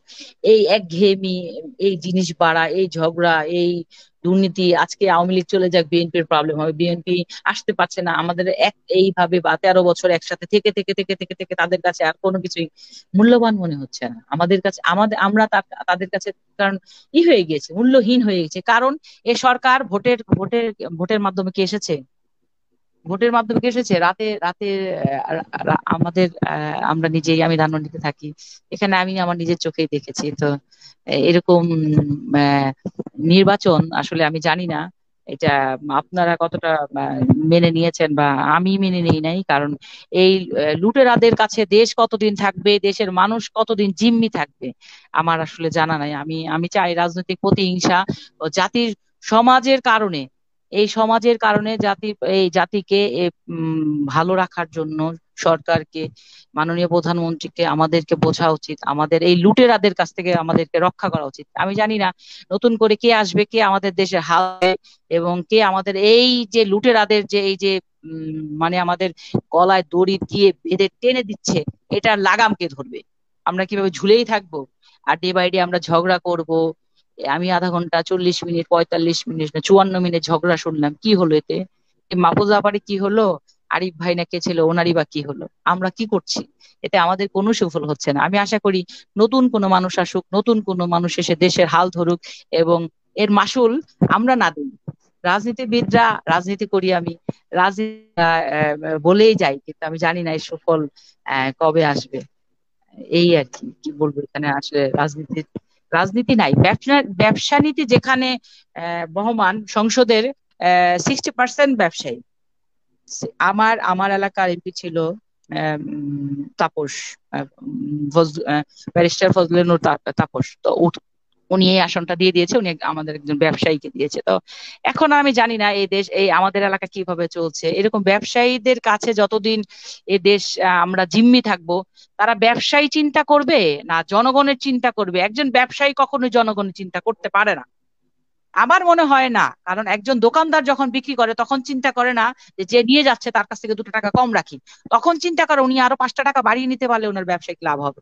তো ওই ব্যবসায়ীর কাছে যখন দেশ পরিচালনার দায়িত্ব চলে আসে, আমি এখানে আমরা আর কত পাবো? কোনো কিছুর দাম কি আদৌ আমরা এই ঝগড়া বিবাদ, এই মানববন্ধন, এই লেখালেখি, এই অনলাইনে আমরা ঝগড়া করছি, এগুলো করে করে আমি জানি না এই কোনো কিছুর দাম কি আমরা 2-1 টাকাও কমাতে পারবো কিনা।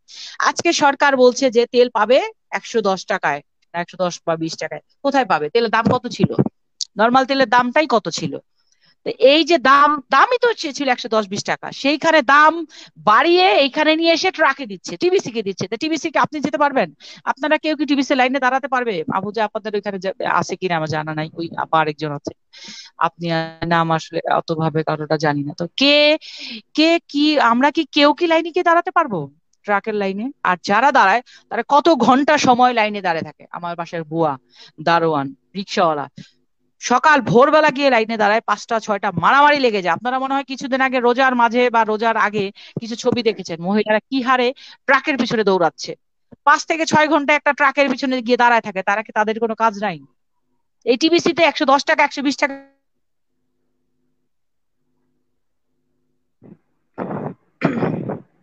ভাই আমি আপুর কাছে একটা প্রশ্ন রাখতে চাইছিলাম, উনি তো বিচ্ছিন্ন হয়ে গেলেন, সংযোগ বিচ্ছিন্ন। হ্যাঁ, আমার লাইনটা মনে হয় কেটে গিয়েছিল, যাই হোক। তো এইভাবে আসলে এই যে 220 টাকা করে 110 টাকা ট্রাকে দেওয়ার কোনো মানে হয় না। এই যে এইভাবে জিম্মি করার কোনো মানে হয় না। আমি তো ট্রাকে গিয়ে নিতে পারবো না, আমার মতো এরকম উম লাখ লাখ মানুষ আছে ট্রাকে গিয়ে নিতে পারবে না। তাহলে এই যে যে 120 টাকা করলো, 10 টাকা করলো, এতে কার কোনো লাভ হলো? আমরা কি কোনো সুফল পেলাম? একটা শ্রেণী যে দিবে তার উপায় নাই। ওখানে হয়তো বা 50-60 জন নিতে পারে হাইস্ট, তারপরে মানুষগুলো কি করবে? কোথায় খাবে? কোথায় তেল পাবে? তেল ছাড়া কোনো রান্না হয় না। আমরা তেল ছাড়া কোনো রান্না পাই না। আমরা বাইরের কোনো কান্ট্রির না যে আমরা এখানে সেদ্ধ করে একটু লবণ দিয়ে খেয়ে ফেলবো। তা আমাদেরকে এরকম খাওয়ার কষ্ট দেওয়ার মানে সরকারের কি সফলতা আমি জানি না, যে আমাদের না খাইয়ে রেখে উনি কি সফল হচ্ছেন আমার আসলে জানা নাই।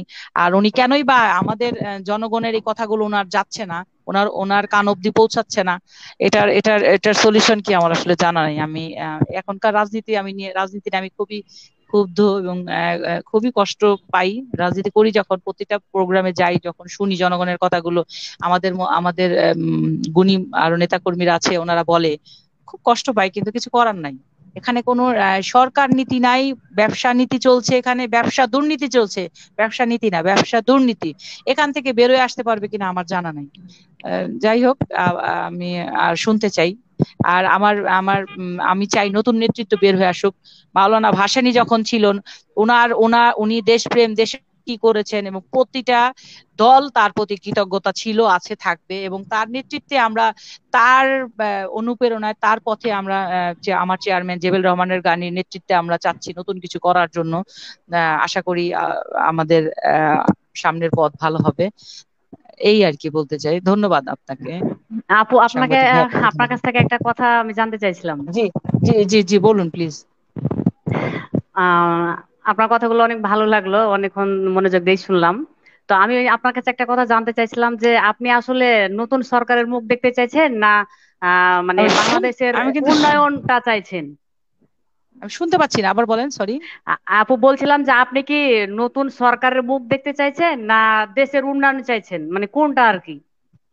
না না, আমি পরিবর্তন চাচ্ছি। দেশের উন্নয়ন, এখানে থেকে দেশের উন্নয়ন অসম্ভব। আমি পরিবর্তন চাচ্ছি। পরিবর্তন, মানুষ যখন অসুস্থ হয় তাকে কি করে জানেন? আপনি হয়তো বা আপা জানেন, সেটা হচ্ছে পরিবর্তন। ডক্টর বলে আপনি ওনাকে একটু পরিবেশটা চেঞ্জ করেন, ভালো লাগবে। আর আপনি আচ্ছা। যখন একটা বাসায় থাকবেন তখন কি হবে, একরকম ফার্নিচার রাখলে আপনার ভালো লাগবে না। মাঝে মাঝে কি দরকার হয়, হয়তো আপনি বাসায় করেনও, একটা টেবিলটা একটু সরিয়ে দেন বা খাটটা একটু সরিয়ে দেন, পর্দাগুলো খুলে ফেলেন, নতুন পর্দা লাগান, আপনি বেডশিট চেঞ্জ করেন। কেন করেন? পরিবর্তন, মানুষ চায় পরিবর্তন। কারণ আমি আমি একভাবে চলতে চলতে আসলে এখানে আর ভালো খারাপ কিছু খুঁজে পাওয়া যাচ্ছে না। এখানে ভালো কিছু পাচ্ছে না মানুষ, জনগণ ডে বাই ডে কষ্টই পাচ্ছে, কষ্টই পাচ্ছে, কষ্টই পাচ্ছে। এখান থেকে কেউ সুবল পাচ্ছি না। এই যে আমি যে চিৎকার করছি, আমি কি আমার জন্য চিৎকার করছি? আপনি যে কথা বলছেন, আপনি আপনার জন্য করছেন না, আপনি শুধুই আচ্ছা। দেশের জন্য। আর এই যে যে হ্যাঁ। লুটেরাদের দল, এখান থেকে আমি লুটপাট বন্ধ হলে আমার মনে হয় যে যেই আসুক নতুন করে জনগণের কষ্ট বুঝবে। আমার ধারণা এটা পরিবর্তন আচ্ছা, দরকার। আমি বলতে কারণ চাচ্ছি আপু ধন্যবাদ জি যে মাহফুজা আপা, আপনার মাহফুজা আপা আসলে আপনি যখন বক্তব্য দিয়েছেন তখন সবাই শুনেছে। পর্যায়ক্রমে যারা রয়েছেন তারা বক্তব্য দিবেন, আপনি শুনবেন, সবাই শুনবে। মানে আপনার কথাটা আবার বুঝতে যখন পারছি না ভাই, একটু জোরে বলেন। আবার আবার যখন আপনি বলবেন তখন আপনি বলবেন, আপনার কথা সবাই শুনবে। আমরা যদি এইভাবে কথা বলি বা এইভাবে আগাইতে চাই তাহলে আমাদের অনেক সময়ের ব্যাপার। না, সেক্ষেত্রে আমি বেশিক্ষণ আপনি কথা বলবো এরপর না, আবার শুধু আপুকে ইনশাল্লাহ জাস্ট অবশ্যই একটু সময় কথা বলবো আমি। বলবেন। আপনি তো শুধু আমরা বলতেই এখন আছেন, আপনি তো কারো বলার সুযোগই দিচ্ছেন না।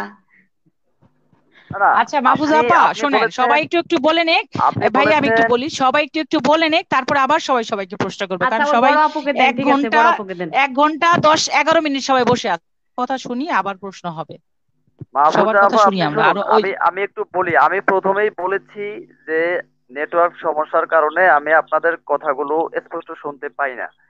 আমি যতটুকু শুনি, কথা বলেন এতটুকু শুনি বা বুঝতে পারি, কিন্তু কি বলেন সেই বিষয়গুলো স্পষ্ট শুনতে পাই না।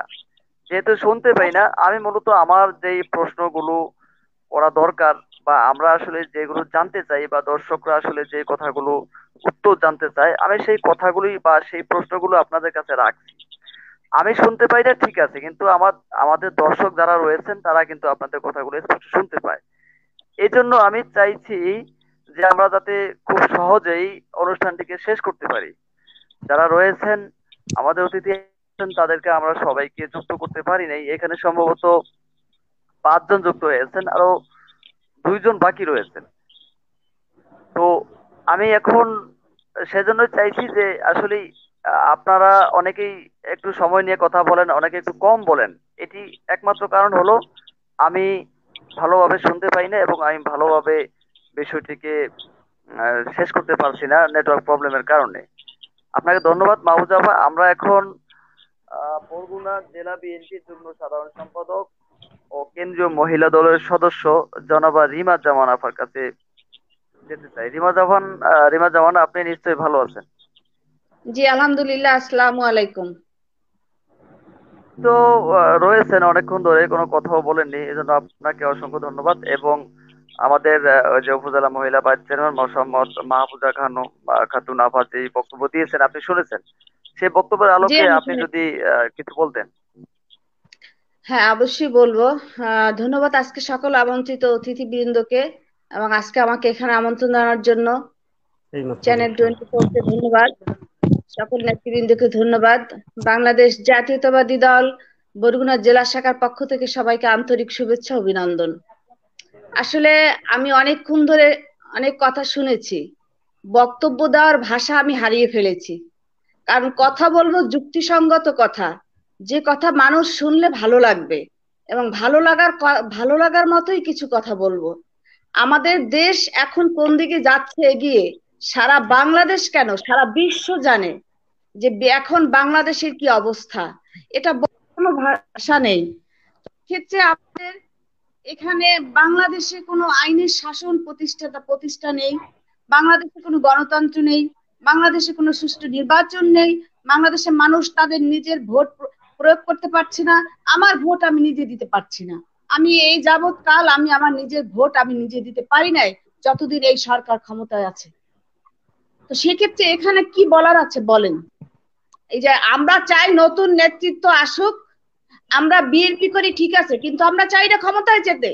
আমরা চাই সরকারে পরিবর্তন হোক, যে আসুক, আমরা চাই এই সরকার পরিবর্তন। আমরা তো ক্ষমতার জন্য লড়াই করছি না, আমরা তো 16 কোটি মানুষের জন্য লড়াই করছি, 16 কোটি মানুষের জন্য যুদ্ধ করছি। এদেশের মানুষ মুক্তি পাক, এদেশ আরেকবার স্বাধীন হোক। 71 মানুষ যেমন যুদ্ধ করেছে, আমরা সেরকম যুদ্ধ করে আরেকবার এই দেশটাকে স্বাধীন করতে চাই। এদেশের মানুষ ভালো থাকুক। উন্নয়নের কথা বলে সারাদিন, এতই যদি উন্নয়নের ধারা বইতে থাকে, তাহলে একটা সুষ্ঠু নির্বাচন দিতে এত কেন ভয়? আমার প্রশ্ন এখানেই, একটা সুষ্ঠু নির্বাচন, গ্রহণযোগ্য নির্বাচন, তত্ত্বাবধায়ক সরকারের অধীনে নির্বাচন দিতে কেন এত হয়? এই তত্ত্বাবধায়ক সরকারের অধীনে নির্বাচনের নিয়ে শেখ হাসিনাই কিন্তু এক সময় উনি কথা বলেছিলেন যে তত্ত্বাবধায়ক সরকার ছাড়া আমরা নির্বাচনে যাব না। এখন উনি কেন তত্ত্বাবধায়ক সরকার ছাড়া নির্বাচন দিচ্ছেন না? আমার প্রশ্নটা হইলো ওইখানে। আজকে দেশের যে উন্নয়নের কথা বলছে, উন্নয়ন দিয়ে কি হবে যেখানে মানুষ খেতে পারছে না? রাস্তায় ভালো ভালো রাস্তায় হাঁটলেই কি হবে? আজকে দেশের মানুষের আহাজারি, দেশের মানুষের কান্না, একটা রিক্সাওয়ালার কান্না। সেক্ষেত্রে আমি মনে করি যে এই প্রেক্ষাপট থেকে উত্তরণের একমাত্রই পথ হচ্ছে, আমি আবারও বলতেছি যে এই সরকার পরিবর্তন হওয়া একান্তই দরকার আমাদের এই দেশে। সে যে দলই আসুক, ওনারা যদি এত ভালো কাজ করে ওনাদের মানুষ আবার ভোট দিয়ে বানাবে, সমস্যা কি? ওনারা যদি এতই ভালো কাজ করে, এত ভালো উন্নয়ন করে থাকে, তাহলে এদেশের মানুষ আবার ওনাদেরই বানাবে। কিন্তু সেটা নির্বাচন হতে হবে ফেয়ার, নির্দলীয় নিরপেক্ষ সরকারের অধীনে নির্বাচন দিতে হবে, যেটা সারা বিশ্বের মানুষ চায়, সারা বাংলাদেশের মানুষ চায়। এই যে এত উন্নয়নের কথা বলতেছে, বস্তির মানুষ হাত পাততে পারে। ওই যে আপা বলেছে যে আমাদের মানুষ, আমাদের মতো মানুষরা কি আমরা তেল আনতে যাইতে পারবো ট্রাকে? আমাদের মানুষ কি আমরা ত্রাণ আনতে যাইতে পারবো? আমরা না পারি কারো কাছে চাইতে, না পারি কারো কাছে বলতে।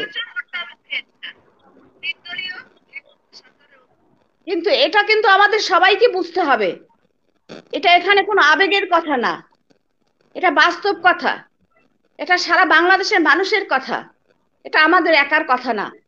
আর আমার আপা বলেছে যে আমরা আন্দোলন করি, বিএনপি শুধু আন্দোলন করি। আন্দোলন করি 16 কোটি মানুষের জন্য, বিএনপির একার জন্য না। আজকে তেলের দাম বৃদ্ধি পাচ্ছে, এই বৃদ্ধিতে যে সারা দেশের মানুষ অসহায় অবস্থায় পড়ছে, এটা কি শুধু বিএনপির মানুষ কেনে? সাধারণ মানুষ কেনে না তাইলে এই তেল যদি সাধারণ মানুষ কেনে, আমরা তো সাধারণ মানুষের জন্য যুদ্ধ করি, আমরা শুধু বিএনপির মানুষের তেল খাই না। প্রধানমন্ত্রী এক এক সময় এক একটা কথা বলে, আমি তেল খাই না, আমি বেগুনি খাই না। উনি যে কোন সময় কি কথা বলেন উনি নিজেই জানেন না। কাজে এই সমস্ত হাস্যকর কথা বলে জনগণের কাছে হাস্যের পাত্রী না হয় ভালো। আমার আরেক ভাই বলেছেন যে ঝগড়া করেছেন, আমি ভাইকে বলবো যে ঝগড়ার কোনো কারণ নাই। উপরওয়ালা একজন আছে, যখন পাপের পরিসীমা বেশি হয়ে যায় তখন আল্লাহ তাআলার তরফ থেকে একটা না কিছু হয়, এটা আমি বিশ্বাস করি। আল্লাহ তাআলার তরফ থেকে গজব নাজিল হয় একটা দেশের উপরে, বেশি অত্যাচারিত হয়। তা আসুন আমরা সবাই সব দ্বিধাদ্বন্দ্ব ভুলে যাই, আমরা দেশের জন্য কাজ করি। আমরা আসুন না, আমরা পরিবর্তন আনি। আমরা বিএনপি ক্ষমতায় যাবো এ কথা একবারও বলি না। আসুক, ওই আপা বলছে তৃতীয় দল আসুক, আসুক, আমাদের কোনো আপত্তি নেই। আসুক, নেক্সট জেনারেশন আসুক, আমরাও চাই আসুক, কিন্তু তারপরে এই সরকারের আমরা পরিবর্তন চাই। আমার কথা আপনারা কি কেউ শুনতে পাচ্ছেন? হ্যাঁ হ্যাঁ, পাচ্ছি পাচ্ছি আপা বলেন, পাচ্ছি। তো আর সেই ক্ষেত্রে এখন দেখেন, তো সেক্ষেত্রে এখন দেখেন যে আমরা কি অবস্থার মধ্যে আছি। আজকে আমি একটা সাধারণ জনগণ হয়ে, সাধারণ মানুষ হয়ে, আজকে আমি আমার অপরাধ কি? আমি বিএনপি করি। আজকে আমি একটা পাসপোর্ট পর্যন্ত পাই না, আমি চিকিৎসায় যাব দেশের বাইরে, আমি একটা পাসপোর্ট পাই না, অপরাধ আমি বিএনপি, সেটা আমার সবচেয়ে বড় অপরাধ। এই এই যদি হয় দেশের গণতন্ত্র, তাহলে কি আর বলবো বলেন? দেশে গণতন্ত্রের কথা বলে, মুখে বড় বড় কথা বলে, বড় বড় বুড়ি আউলায়। আর সংসদ, সংসদ বলতে কিছু আছে? নিজেরাই সব। সংসদে যদি শক্তিশালী বিরোধী দল না থাকে, সেখানে সংসদ বলা যায় সেটাকে?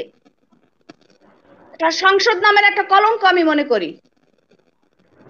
সংসদে জাদ্দল জাদ্দল নেতারা থাকবে বিরোধী দলের, সেখানে সেখানে উল্টা পাল্টা কথাবার্তা বলে নিজেরা নাজেহাল হয়। আবার কিছু মন্ত্রী বানিয়েছে ব্যবসায়িক মন্ত্রী, তারা ব্যবসা নিয়ে চিন্তা করে, তারা দেশের কথা চিন্তা করে না। এই মন্ত্রীদের কারণে অধপতন হবে। এবং আমি মনে করি এখনো সময় আছে, উনি যদি নির্দলীয় নিরপেক্ষ সরকারের অধীনে নির্বাচন দেয়, বাংলাদেশের মানুষ স্বস্তি পাবে। আর না হলে শ্রীলঙ্কার মতো অবস্থা হবে, শ্রীলঙ্কার চেয়েও ভয়াবহ অবস্থা হবে বাংলাদেশে এক সময়। জনগণ যাতে এক সময় ফুসকে ওঠে না, তখন কিন্তু আর কেউ রক্ষা পায় না। এটা সবাইকে বুঝতে হবে আমাদের। আমি বারবার বলতেছি যে আমরা ক্ষমতায় যাওয়ার জন্য যুদ্ধ করি না। আজকে রাস্তায় আমাদের পুলিশ দাঁড়াতে দিচ্ছে না, এটা কোন ধরনের একটা ইয়ে? রাস্তায় আমাদের পুলিশ দাঁড়াতে দেয় না, আমাদের প্রোগ্রাম করতে দেয় না। আমাদের এটা একটা গণতান্ত্রিক অধিকার। আমাদের কথা বলার মতো কোনো বাক শক্তি নাই আমাদের। আজকে দেশে গুম খুন হত্যা না হচ্ছে কি, ধর্ষণ না হচ্ছে কি বলেন? আরে পুলিশ ছাড়া আপনারা মাঠে আসেন, দেখেন কাদের শক্তি আছে। প্রশাসন দিয়ে যত পারেন তত কিছু করতেছেন। প্রশাসন হাতের মুঠের মধ্যে নিয়ে এনেছেন, বেতন ভাতা বাড়াইয়ে দিচ্ছেন, রেশন বাড়াইয়ে দিচ্ছেন, তখন এগুলো দিয়ে আপনারা দেশকে আজকে নাজেহাল করেছেন। প্রশাসন দিয়ে, প্রশাসন কতদিন থাকবে? একদিন না একদিন এইটার পরিবর্তন হবে ইনশাল্লাহ। এবং আমরা আশা করি যে এটার পরিবর্তন 2023 সালের ভিতরে হতে হবে এবং 2023 সালে সুষ্ঠু নিরপেক্ষ নির্বাচন দিতে হবে ওনাকে। উনি একতরফা নির্বাচন, ওই 30 তারিখের ভোট 29 তারিখে কেটে নিয়ে যাবে, আর সেই প্রধানমন্ত্রী উনি হবে, সেই জনগণ এবার আর সেটা মেনে নেবে না। জনগণ খুব সচেতন হয়ে গেছে। আমি আমার কথা যদি কোনো ভুল ত্রুটি হয়ে থাকে আমাকে ক্ষমা করে দিবেন। কারণ কি, এদেশের মানুষের হাহাকার দেখলে, জনগণের হাহাকার দেখলে, আমরা অনেকে এসির ভিতরে থাকি তো, ভালো ভালো খাবার দাবার খাই তো, এই জন্য অনেকে মানুষের দুঃখ কষ্ট দেখতে পাই না। ওই যে আপা বলেছে যে নতুন নেতৃত্ব আসুক, আসুক নতুন নেতৃত্ব, কোনো সমস্যা নাই। বিএনপি ক্ষমতায় যাওয়ার জন্য লড়াই করতেছে না। এই তেল তো বিএনপি একা কিনে খায় না, সারা বাংলাদেশের মানুষ কিনে খাচ্ছে। এটা বুঝতে হবে সবাইকে। আজকে গরিবেরা হাত পাততে পারে, তারা ত্রাণ আনতে যাইতে পারে, কিন্তু আমাদের মতো মধ্যবিত্ত ফ্যামিলি লোকেরা কোথায় যাবে, কার কাছে যাবে? উনি বলেছিল 10 টাকা চাল দেবে, ঘরে ঘরে চাকরি দেবে। কোথায় সেই চাকরি, কোথায় সেই চাল? ওই রেটটা এখানে দেওয়া আছে, কিন্তু ডলার একটু বেশি লাগছে।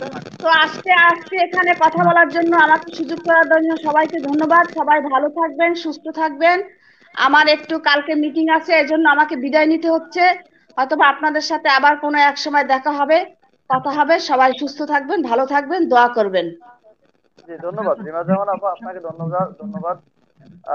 আমরা এখন অ্যাডভোকেট মিজানুর রহমান ভাইয়ের কাছে আসতে চাই। আপনি আইন অঙ্গনের লোক, আপনার কাছে আমরা জানতে চাইবো এই যে দ্রব্যমূল্যের ঊর্ধ্বগতি, আসলে এই ঊর্ধ্বগতির কারণ কি?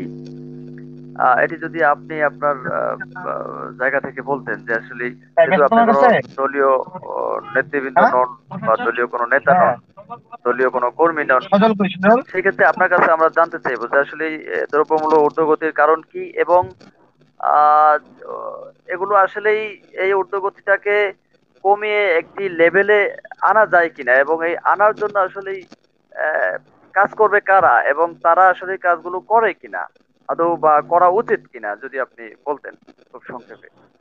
ধন্যবাদ। সর্বপ্রথমই আমি দৈনিক সময় 24 আন্তরিকভাবে ধন্যবাদ জ্ঞাপন করছি, মানে আমাকে এখানে দিয়ে একটু কথা বলার সুযোগ দেওয়ার জন্য। এবং যারা উপস্থিত আছেন তাদেরকে আমি আন্তরিক সালাম জ্ঞাপন করছি। আসসালামু আলাইকুম। সবাই ভালো আছেন? আজকে আমি একটু শুরুতে আমি আমার পরিচয়টা দিয়ে তারপরে শুরু করি। আমি অ্যাডভোকেট মোহাম্মদ মিজানুর রহমান, বাংলাদেশ কংগ্রেস নিবন্ধিত রাজনৈতিক দল, সেই দলের সর্বোচ্চ নীতি নির্ধারণী ফোরাম ন্যাশনাল সিনেট এর মেম্বার এবং বাংলাদেশ আইনজীবী কংগ্রেসের সদস্য সচিব এবং বিভিন্ন অঙ্গ সংগঠনের সাথে আমি জড়িত আছি। এবং শুরুতেই আমি আরেকটু দোয়া চেয়ে নিয়েছি, আইনজীবীদের ভিতরে সর্ববৃহৎ নির্বাচন বাংলাদেশ বার কাউন্সিলের নির্বাচন। আমার বরগুনা জেলায় খন্দকার মাহবুব হোসেন স্যারি এই নির্বাচন করেছেন এবং আমি এই নির্বাচনের সাধারণ আসনের একজন প্রার্থী। এই নির্বাচনের দেশের সমস্ত অ্যাডভোকেট হইল ভোটার। আমার ব্যালট নাম্বার 25 আর আমার ভোটার হইল সারা বাংলাদেশের অ্যাডভোকেটরা। আমি আপনাদের অনুষ্ঠানের মাধ্যমে আমি সারা বাংলাদেশের বিজ্ঞ লয়ারদের কাছে আমি আমার 25 নম্বর ব্যালটে ভোট প্রার্থনা করে, সবিনয় প্রার্থনা করে আমি শুরু করছি। আজকের একটা সুন্দর টপিক, সময়ের রাজনীতি এবং আগামী নির্বাচন। সময়ের রাজনীতি মানে সমসাময়িক রাজনীতিটা দিলে মনে হয় ভালো হইতো। তো যাই হোক, তো এর সাথে আমি একটু উপস্থাপকের দৃষ্টি আকর্ষণ করতে চাচ্ছি। আসলে আমরা যেভাবে দেখতে দেখতে অভ্যস্ত হয়েছি যে টকশোতে আমাদের সে অনেক বড় বড় লিডাররাও এসে অনেক মানে মারমুখী আচরণও চলে। এবং আমি মনে করি এটা টকশোতে যারা আসে অত্যন্ত ইন্টেলিজেন্ট, অত্যন্ত জ্ঞানী ব্যক্তিরা আসে এবং সারা দেশের মানুষ তাদের দিকে তাকিয়ে থাকে, তাদের কাছ থেকে শিক্ষা নেওয়ার জন্য, বোঝার জন্য, জানার জন্য তাকিয়ে থাকে। এবং সেখানে যদি মারামারি, সেখানে যদি ধমকাধমকি, অসৌজন্যমূলক আচরণ আমার সেন্সে মোটেই কাম্য নয়। তা আমি একটু রিকোয়েস্ট করব, আপনারা যখন টকশোতে আসবেন একজনের আপত্তিকর কোনো কথা বলতেই পারে, আপনি লিখে রাখবেন, আপনার বক্তব্যের সময় অবশ্যই তার জবাব দিবেন। আমার গণ অধিকার পরিষদের ভাই বললেন যে আমাদের তো কাউকে না কাউকে জবাব দিতে হবে। ধন্যবাদ, খুব সুন্দর কথা বলছেন, কিন্তু জবাবটা দিবেন আপনার বক্তব্যের মাঝে। যদি আরেকজনের বক্তব্যের মাঝে আমরা জবাব দিতে যাই তখনই কিন্তু তর্ক বিতর্ক শুরু হয়ে যায়। এবং গণ অধিকার পরিষদের ভাই বলার পরে উনি আবার মানে একটু উল্টাপাল্টা কথা বলছে, মাহফুজ আপা। তো আসলে এই সমস্ত বিহেভ আমরা মানে কামনা করি না। যাই হোক, একটা সুন্দর টপিক, সমসাময়িক রাজনীতি। সমসাময়িক রাজনীতি বলতে দেশের যে রাজনীতি চলতেছে, আমরা আসলে আমি এক কথায় বলবো, আওয়ামী লীগ বিএনপির রাজনীতি হলে মুদ্রার এপিট আর ওপিট। মানে দুই দলেরই, এক দলের প্রার্থী আর এক দলের কুৎসা রটনা করে, আর এক দলের প্রার্থী ওই দলের কুৎসা রটনা করে। এই কুৎসা রটনার অর্থাৎ এক কথায় সতীনের সংসারে যেভাবে চলে সেভাবেই চলে। কিন্তু এই সমস্ত কুরাজনীতি থেকে আমাদের বেরিয়ে আসতে হবে। যে দলের আর এক মানে মাহবুজা খাতুন আপা বলছেন মনে হয় যে সরকার যে সময় কোনো অ্যাচিভমেন্ট থাকে তাদের, সেটারও প্রশংসা করা উচিত, তা তো করে না। কথাটা বাস্তবিক সত্য। আমরা প্রত্যেকটা দলেরই কিছু অ্যাচিভমেন্ট থাকে, কিছু মানে শর্টনেস থাকে আর কি, এবং কিছু ঘাটতি থাকে, কিছু অপরাধ থাকে। এই জন্য সংসদে অবশ্যই একটি শক্তিশালী বিরোধী দল দরকার সরকারের সমালোচনা করার জন্য, এবং সরকারের সমালোচনা করলে দেশবাসী উপকৃত হয়। যার ভুল সে দেখে না, যখন অপোজিট পার্টি সেই ভুলটা ধরিয়ে দেয় তখন কিছুটা হইলেও সংশোধন হওয়ার চেষ্টা করে। তো এই জন্য এখন আমাদের দেশের যে সংসদ মানে একপাক্ষিক সংসদ, যেখানে বিরোধী দল নাই বললেই চলে। জাতীয় পার্টি আমি বলবো এক কথায় মানে গৃহপালিত বিরোধী দল। এরা সরকারের কোনো মানে কুকর্ম নিয়ে, সরকারের কোনো ব্যর্থতা নিয়ে কথা বলার মতো সাহসী তারা রাখে না। কিন্তু এই জন্য যদি শক্তিশালী একটা বিরোধী দল থাকতো, তাহলে সরকারের ব্যর্থতা নিয়ে সে কথা বলতে পারতো, এবং তারই সাথে সরকারের কিছু অ্যাচিভমেন্টও থাকে, ভালো কর্মও থাকে, সেটা নিয়েও প্রশংসা করা উচিত। যেমন আমাদের পদ্মা সেতু বাংলাদেশের ইতিহাসে একটা গৌরবময় অর্জন, সে অর্জনকেও আমাদের প্রশংসা করতে হবে। কিন্তু আমরা মনের ভুলেও বিএনপির কাছে কোনোদিন আওয়ামী লীগের কোনো প্রশংসা শুনি না, আওয়ামী লীগের কাছে বিএনপির কোনো প্রশংসা শুনি না, শুধু দুর্নামটাই শুনি। আসলে আমাদের এই সমস্ত মানে কাদা ছিটাছিটির রাজনীতি থেকে আমাদের বেরিয়ে আসতে হবে। তো আমি আমি মনে করি বর্তমান সরকারের সবচেয়ে যে বড় ব্যর্থতা, সে ব্যর্থতাটা হলো মানুষের যে বাক স্বাধীনতা এবং ভোটাধিকার, এই ভোটাধিকার বাংলাদেশে এখন নাই। আমাদের চাঁপাই নবাবগঞ্জের আপা বলেছেন যে আমার আসনে, আসলে এটা আমরা কিন্তু সারা দেশের সামগ্রিক রাজনীতি নিয়ে কথা বলছি, চাঁপাই নবাবগঞ্জের শুধু রাজনীতি নিয়ে কথা বলছি না। এবং সে বলছে যে আমার এলাকায় খুব ফেয়ার এবং ফ্রি নির্বাচন হয়েছে, এবং তারই সাথে সে বলেছেন যে 8টার ভিতরে 2জন আওয়ামী লীগ হয়েছে, অন্য বিরোধী দল হয়েছে, মানে অন্যান্য দল হয়েছে। তা সেক্ষেত্রে যদি আপনার চাঁপাই নবাবগঞ্জের মতো সারা দেশে যদি আমি ধরে নিলাম আপনার ওখানে সুষ্ঠু নির্বাচন হয়েছে, যদি ওইভাবে সারা দেশে সুষ্ঠু নির্বাচন হয়, তাহলে তো ওইভাবে 4 ভাগের 1 ভাগ আওয়ামী লীগ পাবে মনে হয় আর কি, আপনার কথা অনুযায়ী। কারণ যেহেতু জায়গায় সুষ্ঠু নির্বাচন হয়েছে, আপনি এই আঙ্গিকে বললেন যে বিরোধী দল নির্বাচিত হয়েছে, সুতরাং ওখানে সুষ্ঠু নির্বাচন হয়েছে। সুতরাং সারা দেশে সুষ্ঠু নির্বাচন হইলে মনে হয় তাই হইবে। তাহলে সারা দেশে যখন আওয়ামী লীগের সংখ্যা বেশি বিজয়ী হয়েছে, তাহলে কি সারা দেশে সুষ্ঠু নির্বাচন হয় নাই? আপনার কথাই প্রমাণিত হয়েছে যে অন্যান্য জায়গায় সুষ্ঠু নির্বাচন। আমি একটা জ্বলন্ত উদাহরণ দেই। আমি ঢাকা 10 আসনের 2020 সালের 21শে মার্চ নির্বাচনে আমি একজন প্রার্থী ছিলাম, এবং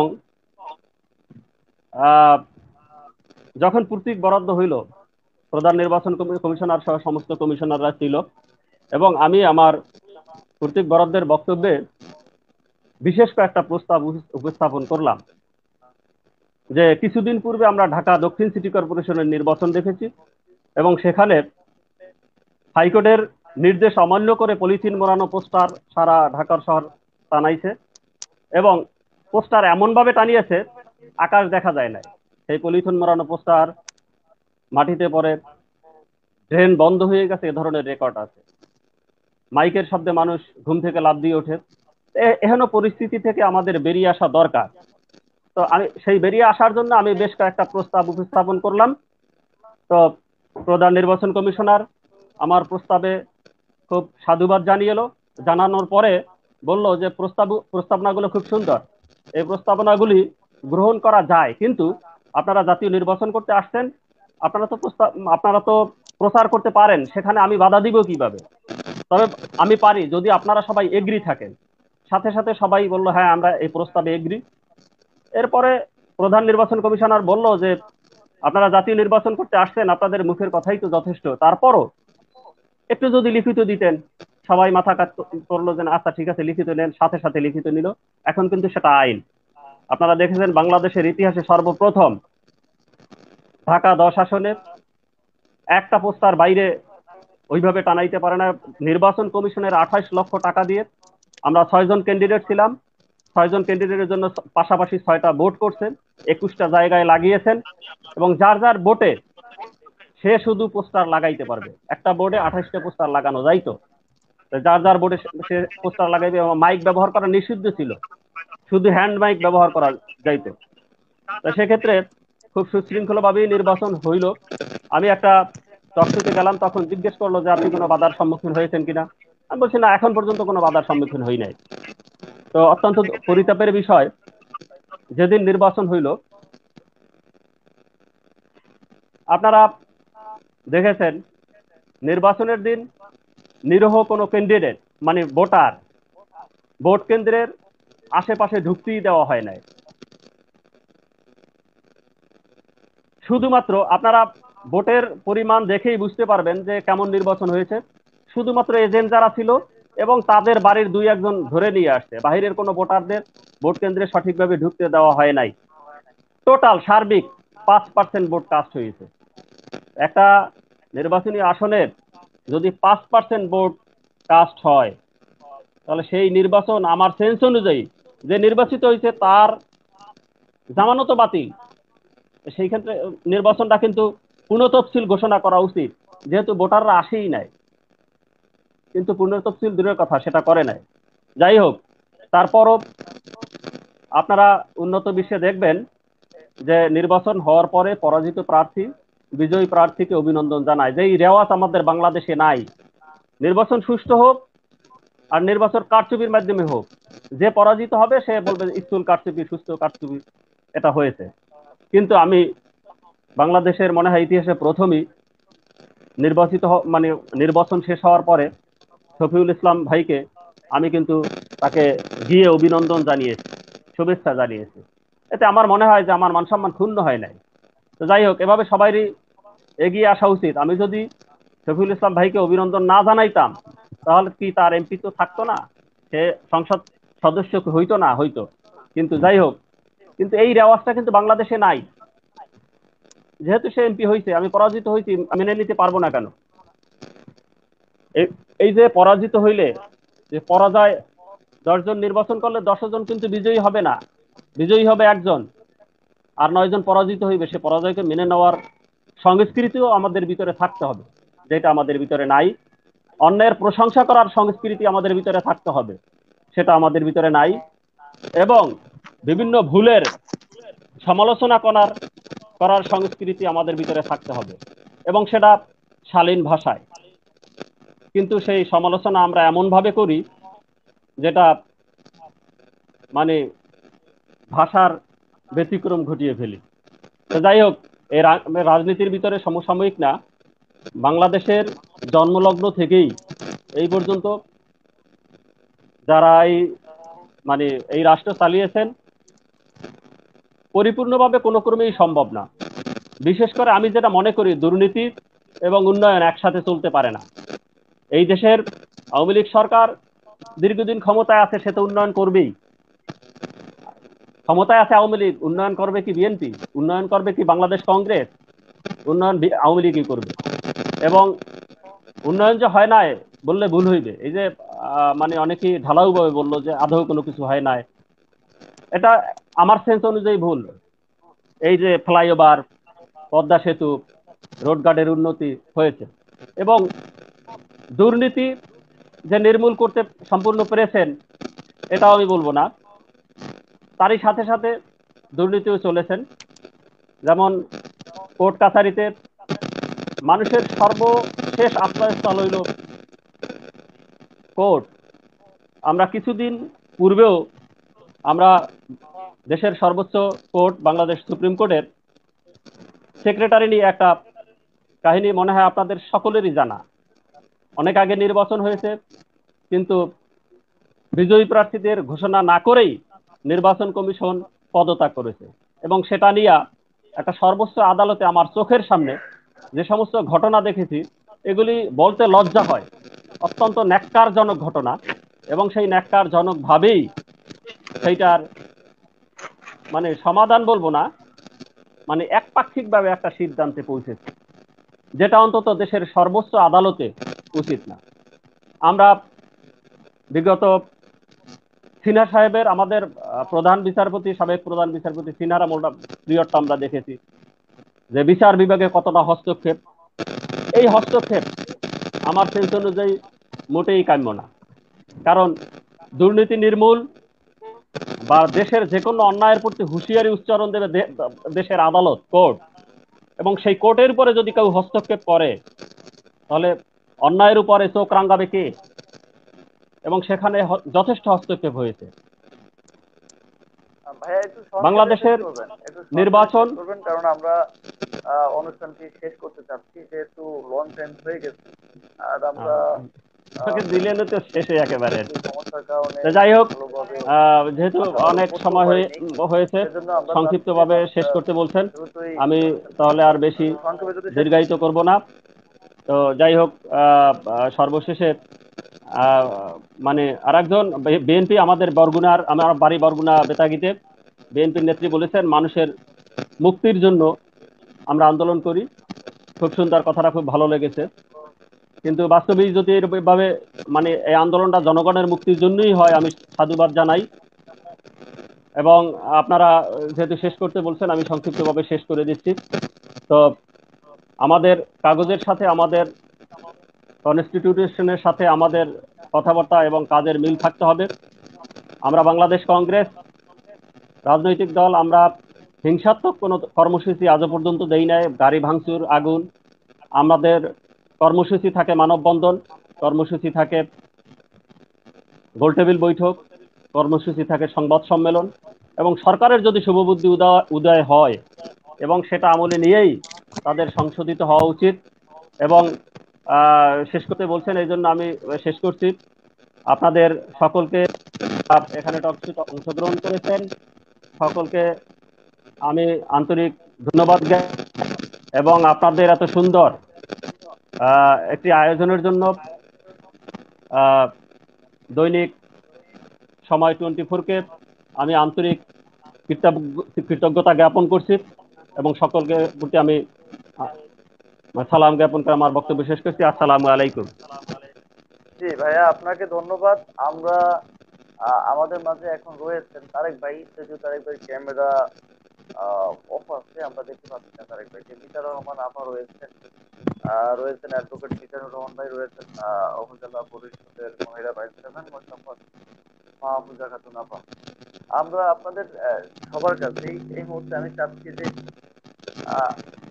ঠিক 30 সেকেন্ড অথবা 1 মিনিট করে আপনারা বলে শেষ করবেন যে আমরা কেমন বাংলাদেশ চাই। দিন শেষে সবাই, এদেশের জনগণ, এটি একটি গণতান্ত্রিক দেশ, কেমন বাংলাদেশ চাই এবং আগামী নির্বাচনটি কেমন হলে সবার জন্য একটি সুন্দর এবং ভালো একটি নির্বাচন হবে এবং সবাই যাতে এদেশে বসবাস করতে পারে খুব নির্বিঘ্নে, কোনো ভয়ভীতি ছাড়া সুন্দরভাবে যাতে জীবনযাপন করতে পারে।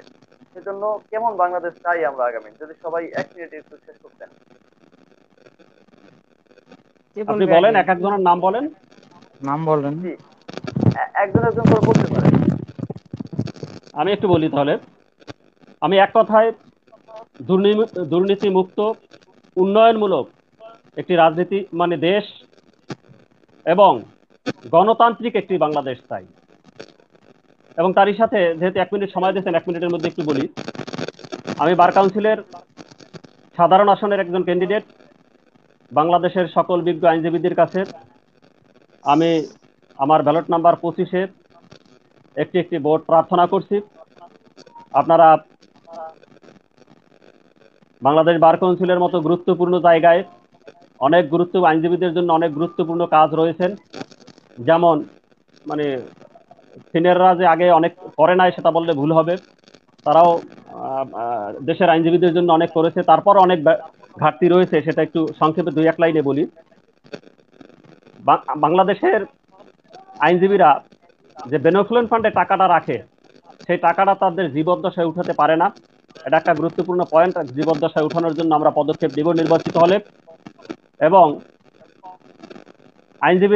আইনজীবীদের জন্য বিশেষায়িত কোনো ব্যাংক নাই। আইনজীবীরা একজন প্রাইভেট চাকরিজীবী, তার বেতনের এগেইনস্টে লোন উঠাইতে পারে, যেটা আইনজীবীরা পারে না। এ ব্যাপারে আমরা পদক্ষেপ নিব। এবং আইনজীবীদের কোটি কোটি টাকা প্রত্যেকটা বার অ্যাসোসিয়েশনে অলস অবস্থায় আছে, যা দিয়া আইনজীবীদের জন্য আবাসন ব্যবস্থা গড়ে তোলা সম্ভব। প্রত্যেকটা আইনজীবী আবাসন সুবিধা পাবে। এ ব্যাপারে আমরা নির্বাচিত হলে পদক্ষেপ নিব। তাই আরো বার কাউন্সিলকে আমরা আইনজীবী বান্ধব বার কাউন্সিলে পরিণত করার জন্য সর্বাত্মক চেষ্টা করব। তাই আমি দেশের সকল বিজ্ঞ আইনজীবীদের কাছে আমি আমার ব্যালট নাম্বার 25-এ সবিনয়ে একটি ভোট প্রার্থনা করছি। আসসালামু আলাইকুম। জি, ধন্যবাদ মিজানুর রহমান ভাই, ধন্যবাদ। মাহফুজা খাতুন আপা, আপনাকেও ধন্যবাদ। আপা আপনি বলেন আসলে কেমন বাংলাদেশ চান, কেমন বাংলাদেশ হলে আমরা কিভাবে একটি সুন্দর নির্বাচন দিলে বা কিভাবে সামনের দিকে আগালে আসলে বাংলাদেশটা সুন্দর থাকবে, সবার হৃদয়ে শান্তি থাকবে, যদি খুব সংক্ষেপে বলতেন 1 মিনিটে। কারণ আমরা এটি শেষ করতে চাচ্ছি এই জন্য যে আমাদের অনুষ্ঠানটি আসলে আজকে আমরা যথাসাধ্য অনুযায়ী চেষ্টা করেছি ভালো করার জন্য, কিন্তু পারিনি টেকনিক্যালি প্রবলেমের কারণে, নেটওয়ার্ক প্রবলেমের কারণে। সেই ক্ষেত্রে আমরা এখানেই শেষ করতে চাচ্ছি। এজন্য যদি সংক্ষেপে আপনি আপনার বক্তব্যটা শেষ করতেন 1 মিনিট। ধন্যবাদ ভাইয়া আপনাকে। আমি আগামী আসলে আপনার সব কথাগুলো আমি কিন্তু খুব ভালোভাবে বুঝতে পারি নেটওয়ার্কের প্রবলেমের জন্য। তো যেটুকু বুঝতেছে মানে পরিপ্রেক্ষিতে উত্তর দিচ্ছি আর কি। তো আমি আগামী যে জাতীয় সংসদ নির্বাচন অনুষ্ঠিত হতে যাচ্ছে, আমি আমিও চাই যে আগামী জাতীয় সংসদ নির্বাচন অবাধ, সুষ্ঠু এবং নিরপেক্ষ নির্বাচন হবে, এবং আগামী জাতীয় সংসদ নির্বাচন আমরা কোনো প্রশ্নবিদ্ধ নির্বাচন চাই না। এবং আমি অত্যন্ত আশাবাদী যে বাংলাদেশের জনগণ যদি উন্নয়ন চায়, সার্বিক উন্নয়ন চায় বাংলাদেশের, তাহলে অবশ্যই আমার নেত্রী মাননীয় প্রধানমন্ত্রী শেখ হাসিনাকে আবার ক্ষমতায় নিয়ে আসবে ইনশাল্লাহ। যদি তারা উন্নয়ন দেখতে চায় বাংলাদেশের। এবং বিগত বছরে যে সরকার আজকে আমাদের সরকার, আওয়ামী লীগ সরকার যে দীর্ঘদিন যাবত আমাদের ক্ষমতায় আছে, তার জন্য উন্নয়নমূলক কাজ করছেন এমনটাও কিন্তু নয় ভাইয়া। কারণ বিগত বছরে কিন্তু অন্যান্য সরকারাই বাংলাদেশ ক্ষমতায় ছিলেন, কিন্তু তারা তেমন উল্লেখযোগ্য তেমন উন্নয়ন করতে তারা সক্ষম হয় নাই, আমাদের নেত্রী যে উন্নয়নমূলক কাজগুলো করেছে। তো আমি অত্যন্ত আশাবাদী যে যদি তারা এইগুলো বিচার করে এবং দেশের জনগণের ভালো চায়, তাহলে তারা অবশ্যই আওয়ামী লীগ সরকারকে আবার ক্ষমতা আমার খুব নিয়ে সংক্ষেপে আসবে। শেষ করবেন, আর খুব সংক্ষেপে শেষ করবেন। আমি একটা কথা বলতে চাই পরিশেষে, যে আমি আমার ছোট মানে জ্ঞানে আমার নিজের ব্যক্তিগত যেটা অভিমত, আমি যেটা বুঝতে পারি যে আমাদের কোনো সরকারই খারাপ নয়। না আমাদের আওয়ামী লীগ সরকার, না বিএনপি সরকার, না জামাত বা মানে কোনো দলে মানে খারাপ না, কোনো নেতা কোনো ইয়া না। সব থেকে যা এই দলের দুর্নাম হচ্ছে আমাদের দলের মধ্যে যারা নেতা কর্মীরা আছে, তাদের জন্য আমাদের সরকারের দুর্নাম হচ্ছে। যেমন আমি আমি মনে করি যে যদি আমরা সুষ্ঠু মানে নির্বাচন চাই এবং সুষ্ঠু রাজনীতি চর্চা করতে চাই, আমরা সুন্দর একটা রাজনীতি চর্চা করতে চাই, তাহলে আমাদের স্থানীয় যে তৃণমূল পর্যায়ে যে এবং জাতীয় পর্যায়ে যে নেতা কর্মীরা আছে, তাদের মানে চলাফেরা, তাদের মনোভাবটা পরিবর্তন করতে হবে। তাহলেই দেখা যাবে আমাদের বাংলাদেশে সুষ্ঠু রাজনীতির চর্চা সম্ভব হয়েছে, সুষ্ঠু রাজনীতির বিকাশ সম্ভব হবে। যেমন উল্লেখযোগ্য ভাবে আমি আমি বলতে চাই উল্লেখযোগ্য ভাবে আমি বলতে চাই যে যেমন আমি আওয়ামী লীগ সরকারের পক্ষে কথা বলছি, বা আমরা আমরা জন্মগত ভাবে আমি আওয়ামী লীগ পরিবারের সন্তান। কিন্তু তারপরে আমি যে মহিলা ভাইস চেয়ারম্যান নির্বাচিত হয়েছি, তো আমাদের বাংলাদেশ সরকারের যে সুযোগ সুবিধাগুলো রয়েছে, এতে বিজিডি কার্ড বলেন, বিজেপি কার্ড বলেন, আপা বা যে আমরা কোনো আসলে সুবিধা বলেন। শেষ করতে আপু চাচ্ছি, না ভাই একটা কথা বলি। আমরা আসলে শেষ হ্যাঁ, করতে চাচ্ছি, আপনি 30 সেকেন্ডে শেষ না করেন। আমি শেষ করতে চাচ্ছি, কিন্তু আমি আমার মতামতটা জানাতে চাচ্ছি যে আমাদের সরকার কিন্তু বলে না যে বিএনপি কে দিতে হবে না, কিন্তু আমাদের নেতা কর্মীরাই যারা আওয়ামী লীগ, তারা মনে করছে বিএনপি কে দিব না, বিএনপি বলছে তারা আওয়ামী লীগকে দিব না। এবং যে মামলা হামলাগুলো হচ্ছে, এগুলো কিন্তু আমাদের সরকার বলে না যে আপনারা বিএনপি রেখে মামলায় দেন, আর না আমাদের আওয়ামী লীগ সরকার বলছে, না বিএনপি সরকার বলছে। এটা স্থানীয় নেতাকর্মী যারা আছে, তারাই তাদের ওই যে ব্যক্তিগত যেটা আক্রোশ ক্ষোভ, এজন্য তারা এই মানে এয়ার ওয়ার নাম দিয়ে মানে গন্ডগোল করছে, এবং দুর্নাম হচ্ছে সরকারে। তাই আমি মনে করি যে সরকারের এখানে কোনো সরকারি খারাপ না, প্রত্যেকটা সরকারি ভালো। কিন্তু সরকার দলীয় যারা মানে নেতা কর্মী আছে, তাদের জন্য দলের দুর্নাম হচ্ছে। এই নেতা কর্মীগুলোকে মানে সঠিকভাবে পরিচালিত করতে হবে, তাহলে আমি মনে করবো বাংলাদেশে সুষ্ঠু নির্বাচন এবং সুষ্ঠু রাজনীতির বিকাশ সম্ভব বলে আমি মনে করি। তাই আমাদের মনোভাব ধন্যবাদ, পরিবর্তন করতে হবে। আর ধন্যবাদ আপা, আপনাকে আচ্ছা, ধন্যবাদ। আসসালামু আলাইকুম। আপা আপনাকে ধন্যবাদ। আমরা এখন মিতা রহমান আপার কাছে যাচ্ছি। মিতা আপা আপনি শেষ করেন 1 মিনিটে। হ্যাঁ, ধন্যবাদ। অনেক শুনলাম, অনেক জানলাম, অনেক বুঝলাম। কোন দেশ, কোন জাতি রাস্তাঘাট তৈরি করে দেশের জনগণের উন্নতি সম্ভব না। এই সরকার শুধু রাস্তাঘাটে তৈরি করছে, কোন জনগণের কোনো কাজ করছে না। জনগণ শুধু রাস্তায় চলবে না, জনগণকে খেতেও হবে। এই জনগণকে খাওয়ার যে মূল্য বৃদ্ধি হচ্ছে, বাণিজ্য মন্ত্রী আরো সংসদে যারা মন্ত্রী মহোদয় আছেন, তাদেরকে নিয়ন্ত্রণে আনতে হবে। তারা যে লুটপাট করছে, তাদের লুটপাটটা বন্ধ করতে হবে। নয়তো আর বেশি দিন তারা সংসদে টিকতে পারবে না, আর এই ক্ষমতায় থাকতে পারবে না। এই রাতের ভোট নিয়ে দিনের ফল প্রকাশ, এখান থেকে আমার মনে হয় না তারা কিছু আর পারবে। সময় শেষ, অনেক করেছে তারা, অনেক খেয়েছে টাকা নিতে নিতে তাদের এমন অবস্থা হয়েছে এখন আর টাকার পাহাড়ের জন্য মানুষকে আর চোখে দেখে না। যাই হোক, Bangladesh national Awami party nap প্রতিহিংসার রাজনীতি করে না এবং তারা বিশ্বাসও করে না।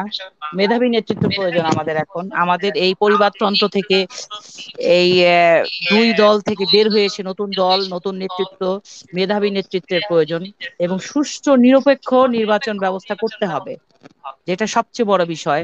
এবং জনগণ সরকার প্রতিষ্ঠান করবে, জনগণ সরকার প্রতিষ্ঠা করবে। সরকার বসে থেকে নির্বাচন করবে, এই সরকার কোনো লাভ নেই। এরা কিন্তু তত্ত্বাবধায়ক সরকার করেই আসছিল, কিন্তু এখন কিন্তু তারা সরকার ক্ষমতা ছেড়ে কিন্তু নির্বাচন করছে না, তারা বসে থেকে নির্বাচন করছে।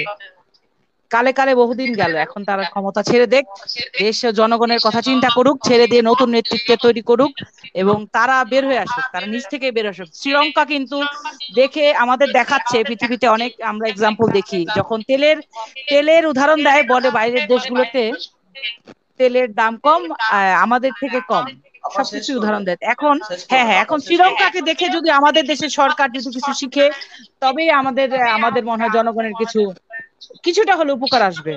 ধন্যবাদ। আমরা চাই নতুন নেতৃত্ব এবং নিরপেক্ষ নির্বাচন। ভালো থাকবেন, সবাইকে আমার ধন্যবাদ। আসসালামু আলাইকুম। জি মিতা আপা, আপনাকে ধন্যবাদ। আজকে তারেক ভাই শুনছেন?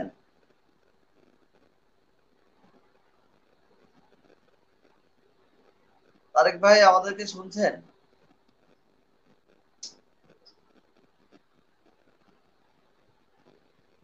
নেটওয়ার্ক নাই, নেটওয়ার্ক শেষ। আর কত, আমরা কেউ আচ্ছা, কারো তারেক কথা ভাই শুনি নাই, আমাদেরকে শুধু শুনছে না। বসে আছি। হ্যাঁ, সেক্ষেত্রে আপনাদের সবাইকে আমাদের দৈনিক সময় 24.com ফেসবুক পেজের পক্ষ থেকে সবাইকে স্বাগত জানাচ্ছি এবং দুঃখ প্রকাশ করে নিচ্ছি আবারও যে আমরা আসলে যতটা সুন্দরভাবে করতে চেয়েছিলাম সেটি পারিনি। এজন্য ইনশাল্লাহ আমরা চেষ্টা করব অন্য একদিন আরো ভালোভাবে একটি শো করার জন্য আপনাদেরকে নিয়ে। এবং দর্শক যারা দেখছেন, আপনাদের সবাইকে ধন্যবাদ জানিয়ে আমরা আজকের প্রোগ্রামটি এখানে শেষ করছি। আল্লাহ হাফেজ, ভালো থাকবেন সবাই।